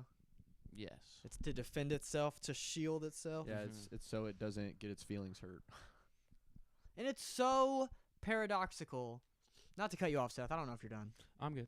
But it's like the last thing you want to look at is exactly what you need in those moments. Yeah. Like the last thing you want to hear in that moment is the person you think is evil is not evil. In fact, you're looking in the mirror. You're the evil one. Maybe they're still evil. That's regardless. But it's the fact that you're not able to say, okay, maybe it's me, which is exactly what Seth just said. It's scary because it's unconscious Right. and it's almost not even intentional. And it's a part of your mind fooling you. Facts. Yeah, dude, I do not think that people understand the kind of capacity that your mind has to build up a fantasy in your head. The delusional? Yes. Like, if you're not going to be accountable for a lot of things, like, your world just is a fantasy land. Yeah, if you think that because someone else did something bad, now it justifies you doing that bad thing to them, you're projecting. Facts. Ooh, okay. That's very relevant. Very, very relevant. It's when people are like the most emotional about something, I feel Yes, like. bro. When they're the most unwilling to compromise. When someone is like, props over validity is projection. Props over validity is someone has a better or worse social standing because of rumor and hearsay rather than what they've actually done. Yeah. It's crowd appeal. Definitely. It's being able to convince people through charisma rather than through logic. And that can easily be projection. And that's manipulative. That's another yeah, thing projection about it. is a manipulation. It's like it's making Yourself and others. Dude, it's That's crazy. Yeah. It's very powerful. It's like people in relationships convincing each other that they're doing this thing when in reality it's like them doing it like Isabel trying to like convince me that my alcohol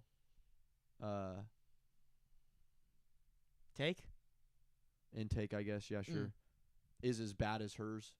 Like I would be like, you're drinking to the point where you're just acting like ridiculous and she doing needs stupid it. things. Yeah, and then it was like, well, you drink all the time too. It's like, right, but I don't wake up and I'm like shaking because I haven't had alcohol today. Like, can't be seen in public unless you're tipsy. Yeah, it's like shit like that, and it's like bro. in those moments I'm like, oh, yeah, I guess I do. And it's like trying to be accountable and helpful to resolve it, while in Right. reality you're just falling for the fucking. Yeah, she's just projecting onto me to make me go down to her level, so that she doesn't feel like I'm high horsing her. That's so manipulative. Idiom. Oh yeah, high horse. Well, and Low-key. it's a shield. Yeah.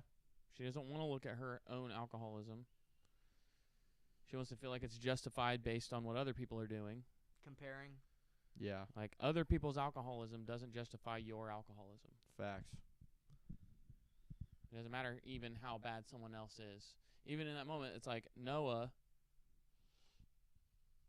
at the very least, has to be like, yeah, I do drink a lot. He's not even saying he doesn't have a problem. Or that shouldn't be what he's saying. And what he's pointing out, what's more important in that moment, or what should be more important in that moment to her, is her own problem. Yeah. It's like I'm willing to like look at myself in those moments and be apologetic, because I understand that I could be coming from a hurt place. And it's like in that conversation with her was not as adept at something like that. Fair. Like, if somebody tells you that it's unhealthy, you've said that you would agree. Yeah, it's like my mom trying to confront me about like not being healthy. I'm like, yeah, I mean, I'm not going to sit here and say that alcohol consumption is just like the best thing for your health. But that wasn't even the point I was making. Yeah. You were asked a question about an unhealthy thing, and your answer was just honest. Fair. Just because you're not fat doesn't mean that it's not still the honest truth in your mind that being fat is unhealthy. Fair. And even if you were fat, if you were to say that you didn't think being fat was unhealthy, you'd be not projecting. You'd be in denial. Yeah, I think denial is where the projection comes from. Right. It's like, then I would be like, well, look at all these other people. Mm-hmm. These people just have it this way. I could never. Mm-hmm. Yeah. Fair. I think there's only 3 questions we haven't done. Yeah, we got 2, 4, and 5. I'm going to start rolling The one die. Oh yeah, good idea. Hey, 5 it is. What subject? Quick question. What subject or principle would you teach to the coming generation? I've said this before, so I'm going to say it again because I like standing on things that I've said.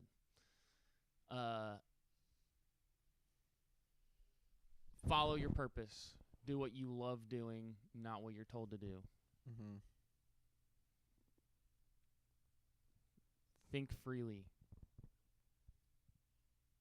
Don't follow what everyone thinks just because everyone thinks it. Question all of it. Are they actually right? If 100% of people say something's true, why is it true? Think question. Ask why. Mm-hmm. And do what you love doing. Mm-hmm. Like, if you hate your job, think about what you would do all the time if you could get paid for it. And even though you're not getting paid for it, do it anyway. Because that's a thing that's worth doing. And you should be willing to get written up, get fired, or quit a job that's not fulfilling that purpose for you in favor of continuing that purpose. Dude, I would even say that doing something like that 9 times out of 10 brings you money anyways. Yeah, you can't. It's like this podcast. This is the best example I can. It's right here in front of your face. Why are we doing this? Because we love talking with each other about interesting and inspiring and difficult, constructive topics. That's something, before we started this podcast, these are the kind of conversations we had. Maybe we didn't sit down and have written out questions, but we would, you see it, we broke away from the happiness being a choice versus environment question into death and things like that, because that's just what we do. Facts. We love talking about deep topics like that. So this is an outlet for us, and we're not getting paid right now, or at least not very much. I don't know if we've made any money off this at all, but we will eventually. And even if we don't, I want to do it anyway. Do it. Fair. Yeah. I feel like I learn a lot. Yeah. I'm getting paid in these viewerships right now. And At if least we- still Yeah. hanging out. Yeah, and it's like if we stop recording it, I'm still going to want to have conversations like this with my Right. friends. Yeah, we're gonna have these conversations regardless. Yeah, so That- we're just trying to capitalize on it. Absolutely. And I think that's like pretty much where I was going with, like, if you do it enough, 9 times out of 10 it'll probably make you money anyways, because you start learning things about why Mhm. you enjoy it if you put a lot of focus into it and like really deep dive into things that you're passionate about, because it shows you a lot about yourself, shows you a lot about like the things that your attention latches onto, and then like at that point you just start learning how to sell it Like, amongst yourself. we start out with the desire to make money by having conversations with each other. Facts. Like, we think our conversations are interesting. We think we bring up a lot of topics together that we increase all three of our understanding of things, because we're opening ourselves to the other two's perspective. And so we kind of unlock secrets of life by having Decoding. Yes. By having these conversations together. When did you And- guys start streaming? Sorry. I don't know if you saw It's it. been like, 9 months? Yeah, I think you're exactly right. Yeah, I mean, I've been streaming for like years playing video games, but like as for the pod, like we've probably been going like 9 months. Yeah. What were you saying, Seth? So we see the value in us having these conversations. Other people, we've had conversations like this in front of other people. Dude, I was gonna talk about that. Yeah. Where they have been really interested in what we're saying.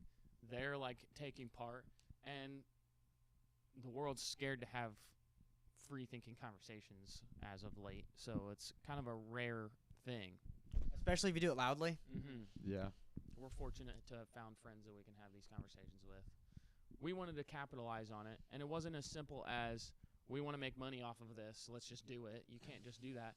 We had to develop skills in the process of leading ourselves down that path. Which I would say skills that come from that branch into other things that you're passionate, that you can find passion in. Like, for example, like I did not understand my capacity for video editing or how much I was going to enjoy it until I started doing clips and understanding like Same. how to make things pop on social Fair. media, and like it doing that branched into video editing, which helped branch into music and open another lane for me Yeah. in music. And we can thank that skill development for small things like question, what subject or principle would you teach up? That's on the screen. And it's in a certain font with a certain color scheme and the drop shadow and all that stuff. You know how to do that, and that's on the screen right now. Our podcast is better because you figured out how to video edit. Right. That's also the type of shit I do when I'm doing the graphic designing. Dude, it's like you just throwing color and just knowing what you can do with it, and then it just turns into like this sick background. And bro, the fact that it got deleted Yeah. and I made it again is proof that none of it's an accident. Right. I Facts. know what I'm doing. You literally dude, there's like a word past like redid it. It's like a creative term. You recreated it. Yeah, I imitated it in a way. Like it got deleted and I made the same like cloud effect, which is all randomness. Yeah. Literally me scrubbing around. It's the probably fucking not screen. the same exact design. It's not exactly the same, but it looks good and it's the same effect. And it's because I've practiced and practiced and practiced now with Photoshop. I can do digital art. It's fun. I love doing it. I don't get paid to do it. I have gotten paid to do it. I don't get paid to do it often, but I do it because it's fun. Why would I care about that way more than my job at fucking Red Lobster. Right. Name dropping is crazy, guys. I mean, Yeah. you being interested and getting good at that for your own sake, open the lane for somebody to be like, you're good enough for me to pay you. Yeah. It's like I've done enough music that people want me to do shows. They want to come see me at shows. Absolutely. I love cooking. I've cooked enough that I can get David interested in cooking. He's like, okay, Seth actually does know what he's doing. I could learn how to actually do this right from Seth because you can just tell I know how. Yes. There's so many fears I can avoid now. Right. From, like trying to do it myself. You get like almost like a safety rail Yes. while you're like learning, so you don't have to like go through. It's like dude, when we started our run in Baldur's Gate, Seth was like, "Don't go back through that door. It party wipes us." And it's like because he had a whole yeah. run just end. Now we don't have to run into that scenario, but we know it happens, and we Yeah. can just move forward and never do that. Absolutely. Yeah, that shit's very helpful to have around. Yeah. I think what it actually does is it ends the timer. So the ship just blows up. Yeah. Damn. Okay. Fair. But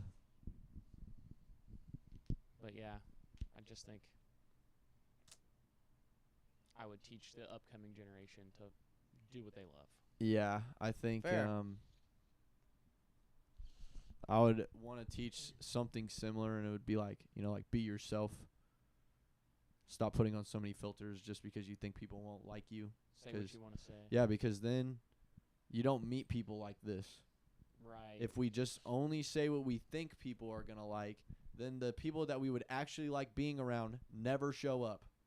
Yeah, you attract what you give out. Yeah. If you don't think that something Shumshing. if you don't think that something should be agreed upon and you have like a firm stance on that, stand on it. And then people that agree with that stance will come around. You attract what you give out. I think that's what you were just saying. Yeah. It's like an energy thing. It's like if you're not being yourself, people can tell unconsciously, and they won't be themselves around you.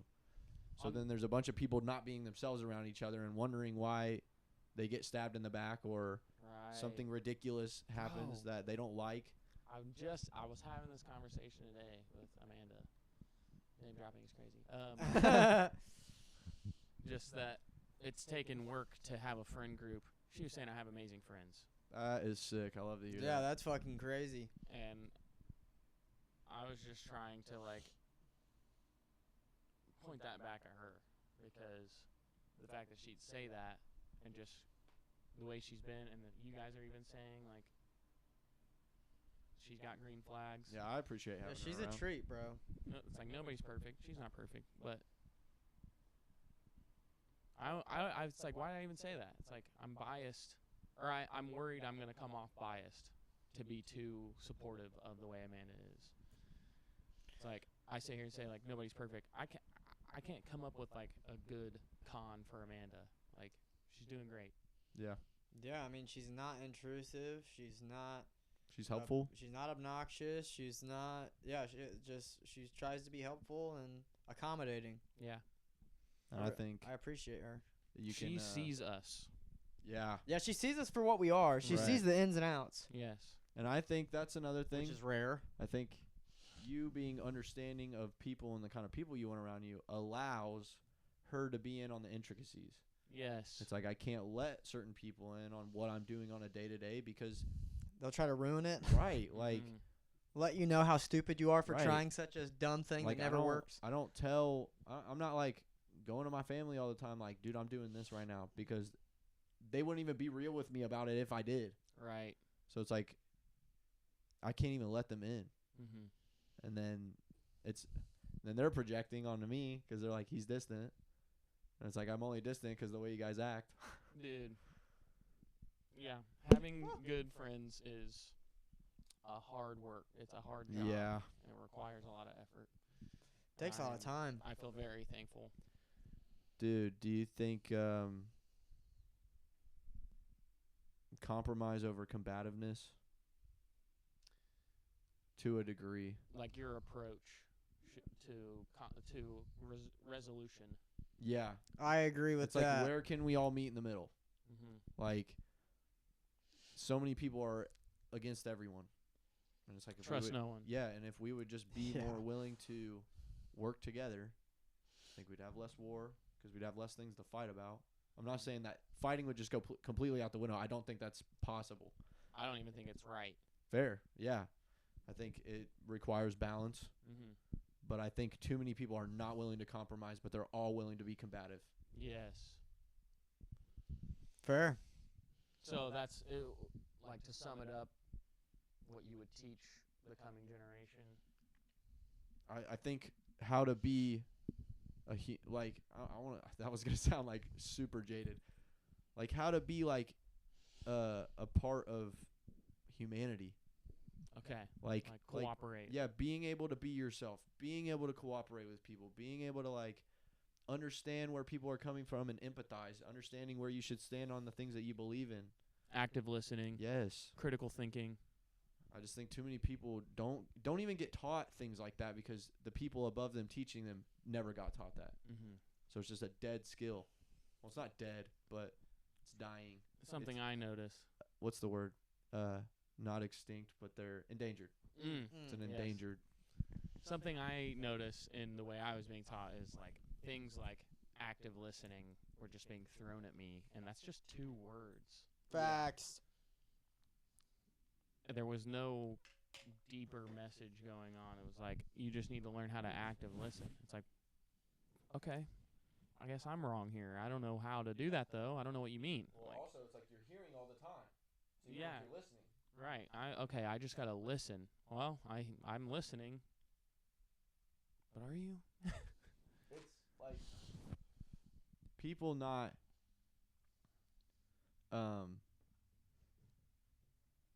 dude, Russ actually taught me this mindset. He said I stopped saying I feel you to people that I don't actually feel. He said he can say I hear you, Mm-hmm. which I use that a lot. Yeah, I think we say that to each other a lot. Yeah. It's to show that like I'm literally listening to you. I'm hearing what you're saying. However, I may not agree. Right. And if I do agree, I'll let you know. If I disagree, we can talk about that and try to compromise there.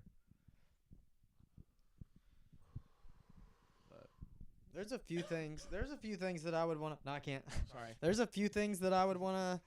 There's 3 things that came to my head that I'm thinking about right now. Well, no, 4 things really, but I don't know how. Like habit building, habit development would be something that I would probably be pretty big on.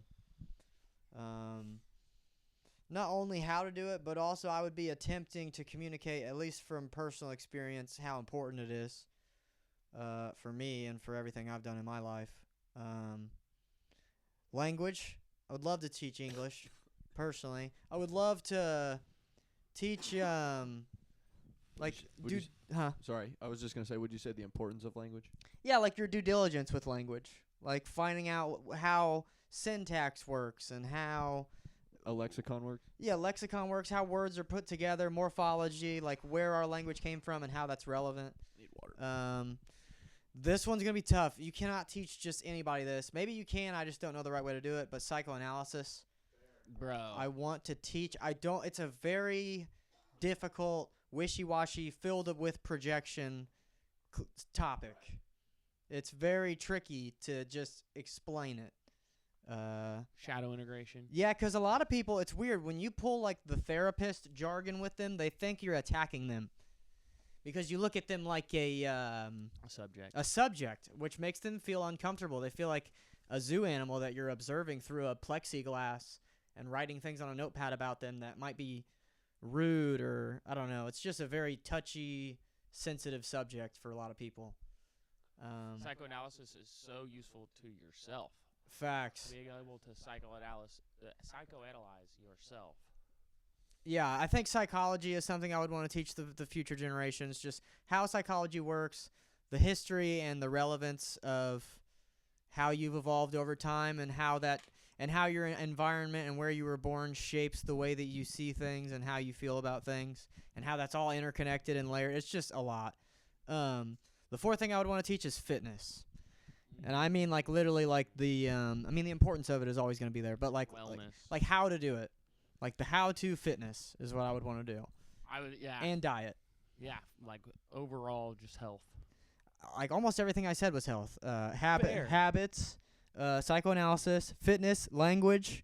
Fair. You cover, like, both physical and mental health. Bro, everything's math. Yes. It's like music. Like, I was talking about cells. They have a certain number of regenerations. That's math. It makes health and diet and exercise even makes sense. Is math. It's all math. Dude, math Learn is like math. a form of communication that we've come up with. Facts. too. Music is a way to do it, I feel like. I'm good. It's measurement. Yeah. It's just observing reality and putting a number to it to know how much it is. Okay, here's reality. How much reality, though? Yeah. Exactly how much. Philosophy is like, why reality? Fair. And if you, like, mix philosophy and math, you get science. I would say that's pretty accurate. And I love science. Yeah, science is important. Is it Me my and turn? science are getting married. If you love science so much, why don't you marry her? We already did one. Two. Did we do two? No. What's your take? LOL, you literally just said you guys should get married. True. crazy. I don't know. This is such a tricky one. I don't trust a lot of what marriage stands for. Maybe with a prenup. Maybe with a prenup I might. I think marriage is a bad investment. At least if you're looking at the stats and you're looking at how marriage is settled, how often they get divorced. It just looks like, especially if you're the moneymaker and if you're the man, I imagine you are putting half of your livelihood and you're banking it on a woman. And if you really trust and you really love this woman, then good on you, but I haven't met one yet that I trusted. And I've seen a lot of divorces wreck people. So that's my take on marriage. I don't trust it personally. I'm going to go back to happiness being a choice versus environment. So the environment, the marital environment you're talking about right here is, like, subject to a lot of governmental force. Facts. Yeah. Prenup, that's government force. Yeah. The threats that people are avoiding from this prenup. Like, the reason you want to do a prenup is because what you risk is government involvement if you try to get a divorce and them deciding what that marriage meant and what a divorce means if you were married. And this is where I'm like, what is marriage? Is it a fucking contract? No. It's a religious ceremony and a religious commitment. It's based on religion. It's based on your soul, Right. which is a religious term. Mm-hmm. And it's based on your word, the word between two partners, and them coming to a personal commitment that they've professed before their religious deity. So essentially it's like if you really strongly are convinced God exists, sin exists, and that promising God to only be with this one partner for the rest of your life, and promising God to treat this partner with love and patience and kindness, etc., etc., all the vows, and then you break that promise and you might go to hell for that, then marriage makes sense. And I would agree with marriage, but I'm not religious personally. I'm not convinced that God exists and that sin exists. I'm not convinced that I can make God a promise of any kind, and that I have to hold to that promise to prevent myself from going to hell. And I also think even if that were the case, I wouldn't want to do it in the United States because the environment here prevents happy marriages. So I would not get married. Fair. I don't. It's like not even the relationship of a marriage that I don't believe in. Like being committed to a woman is something I would be interested in if she was committed to me. And there's all kinds of like, what does it even mean to be committed? Because I think a commitment from a man is maybe even a different thing than a commitment from a woman. Because men and women need different things from each other. So what you're committing to the woman is to give them what they need, and what they're committing to you is to give you what you need. And that's different things. So I agree with that. right. I would commit to things with a woman who's committed to me to give each other what we need and to be together. But to put it into a contract and to have that be based on God and a promise to God, no, that's not something I want to do. Fair. Yeah, I mean, I feel like pretty much most of my gripes were covered. Yeah, it's like there's a literal like investment risk, and there's like a principled, like the whole idea of marriage is religious in itself. Mm-hmm. So Yeah. you're subscribing to a religious idea when you do that. I just think it's like too heavily involved with something outside of the couple being in love. I hear that. Yeah, Like- they make it like a document. Yeah. It's all out of fear that it's not going to work. Right. It's like, what the fuck? Like, We need to make sure you guys are going to stay together because you said you were, and this is a big deal. And if it's not a big deal, then nothing here is a big deal. And that's not good. bro, why? It's projection of fear onto your partner. It is. It's and Cliff, not to bring him into this mix, but he defends the idea of marriage, saying that's a good thing. Mm. And, you know, for some people, if it works, maybe it will be. But I would say for the most part, it is fear-mongering. He talks about the importance of signing your – he was talking about as you age and people around you die, it's good to have one person who's not going anywhere. I don't know exactly how he worded it. That's going to be like making him sound a little worse than how he said it. But that was like the main idea he was trying to get across, which I don't necessarily agree with. That was just a take. Right, that's just, yeah. I mean, A religious one at that. So So it makes sense he would say something like that. I think doing anything with the mindset that it might fucking fail is like just asking for failure. I'd like to be a pretty social person for the rest of my life anyway, so I mean, I wouldn't want just one person there when everyone else is dying off. Right. Right. And what if my wife dies first and all I've got left is my friends? It's like, either way, I'm losing someone I love and care about. That's what it's about. Right. And if you guys died before my wife died, I'd hate it. If my wife died before you guys died, I'd hate it. Right. It doesn't matter. I'm just losing someone.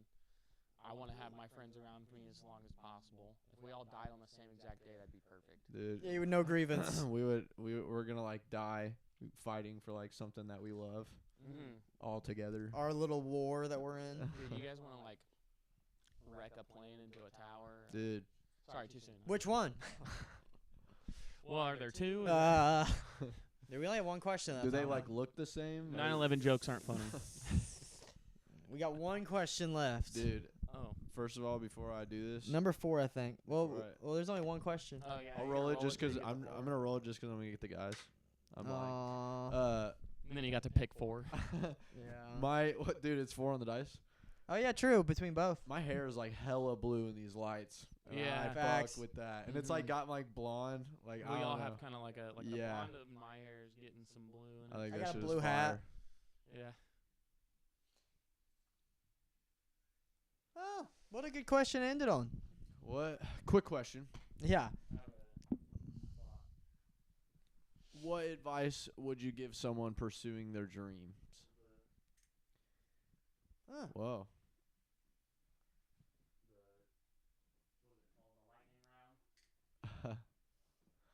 Oh shit. Oh shit. Did I somehow look buffer in this lighting? I would say that my advice to them would be Especially with that noise. capitalize on persistence no matter the amount of time it takes. Like, even if you put it down for like half a year, pick it back up. Whatever it is that you were doing that you felt so strongly about, there's a reason you felt strongly about it. It's part of your dream. It's what you want to do. So no matter what, I think that you're on the right track as long as you pick it back up. Fair. I totally agree. This kind of reminds me of a conversation we had because we have conversations like this all the time. Yeah.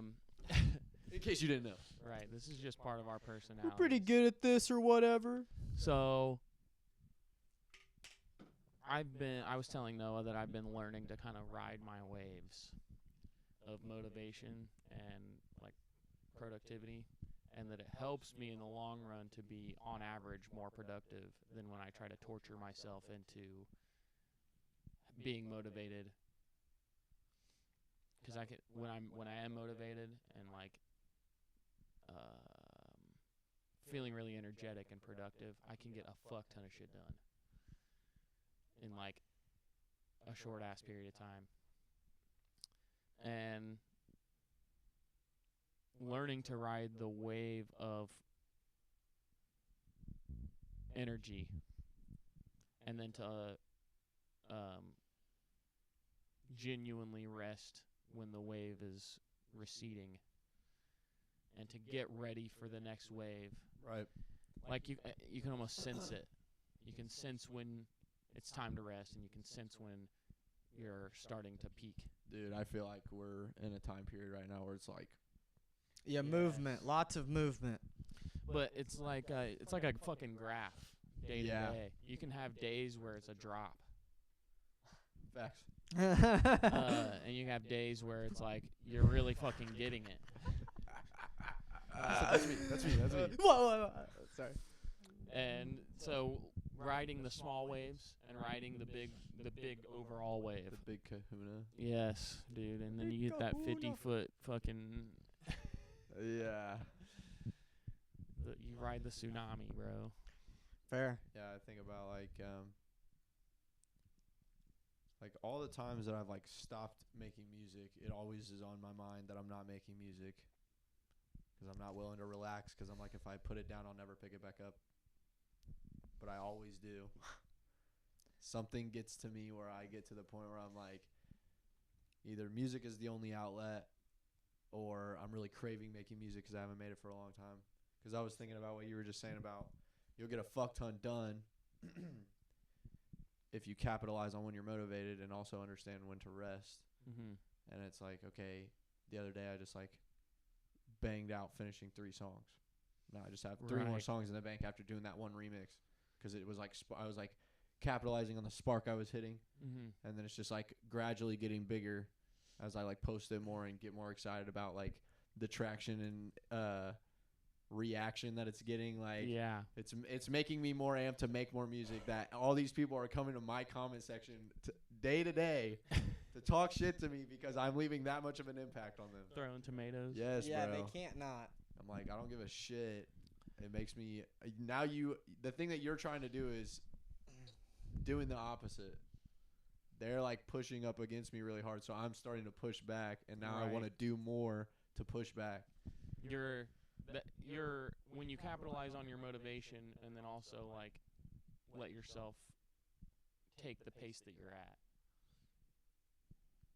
You're saying you're getting more, increasing your motivation. You're like, the result of it is bringing more motivation. Yeah, it's almost like a snowball effect, and it's I think it's healthy to be on top of things and like persistent and consistent. Are those the same thing? Persistence more like eager.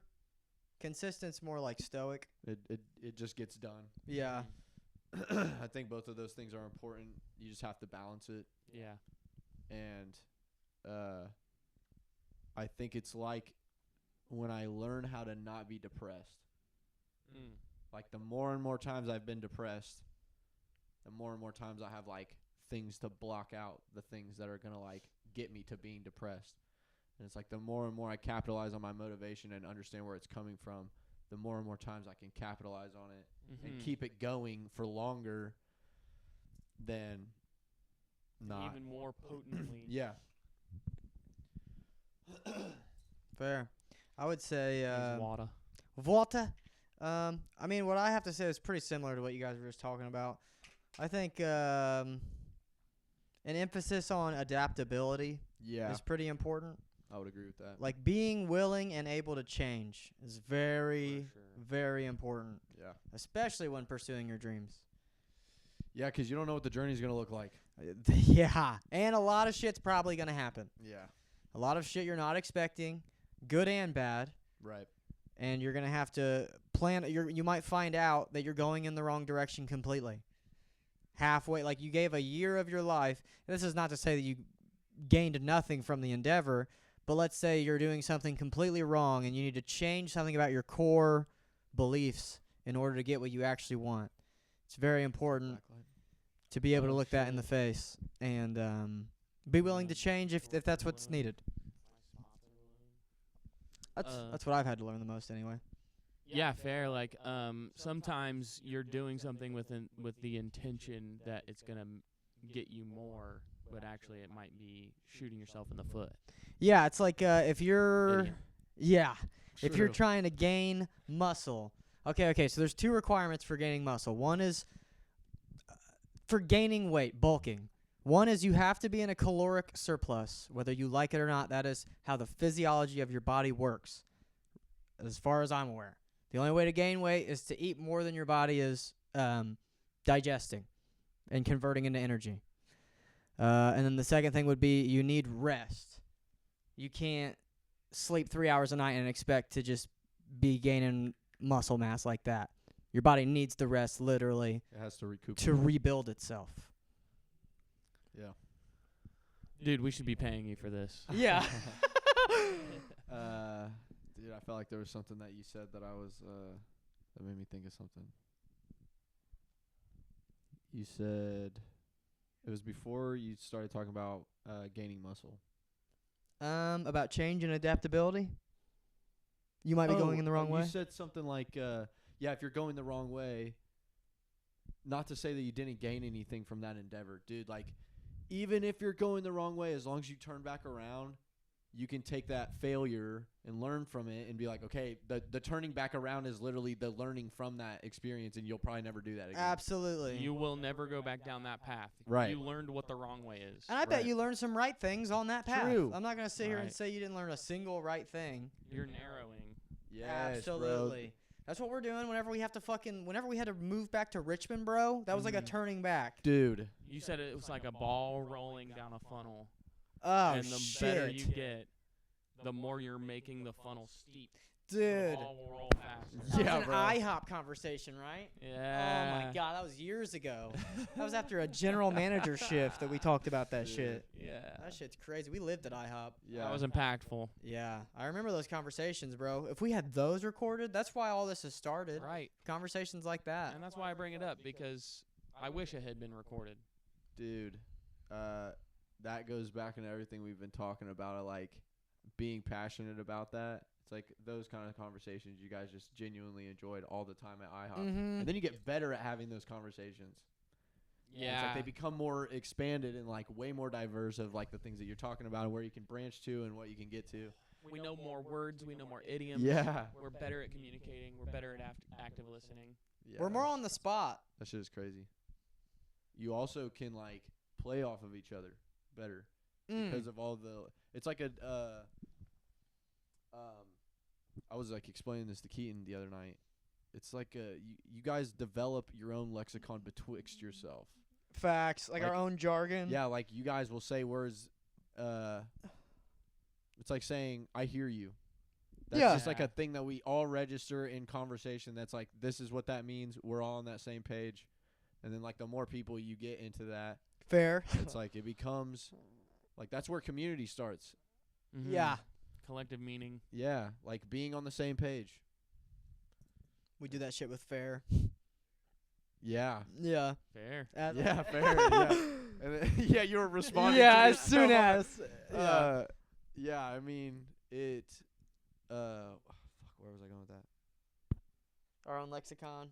It's just Community. a developed thing that you guys care about, and it becomes this. And then people get interested and start Right. asking questions. Exactly. Dude, I really like this episode. Yeah, that was a great episode. Yeah. I think that's all, though.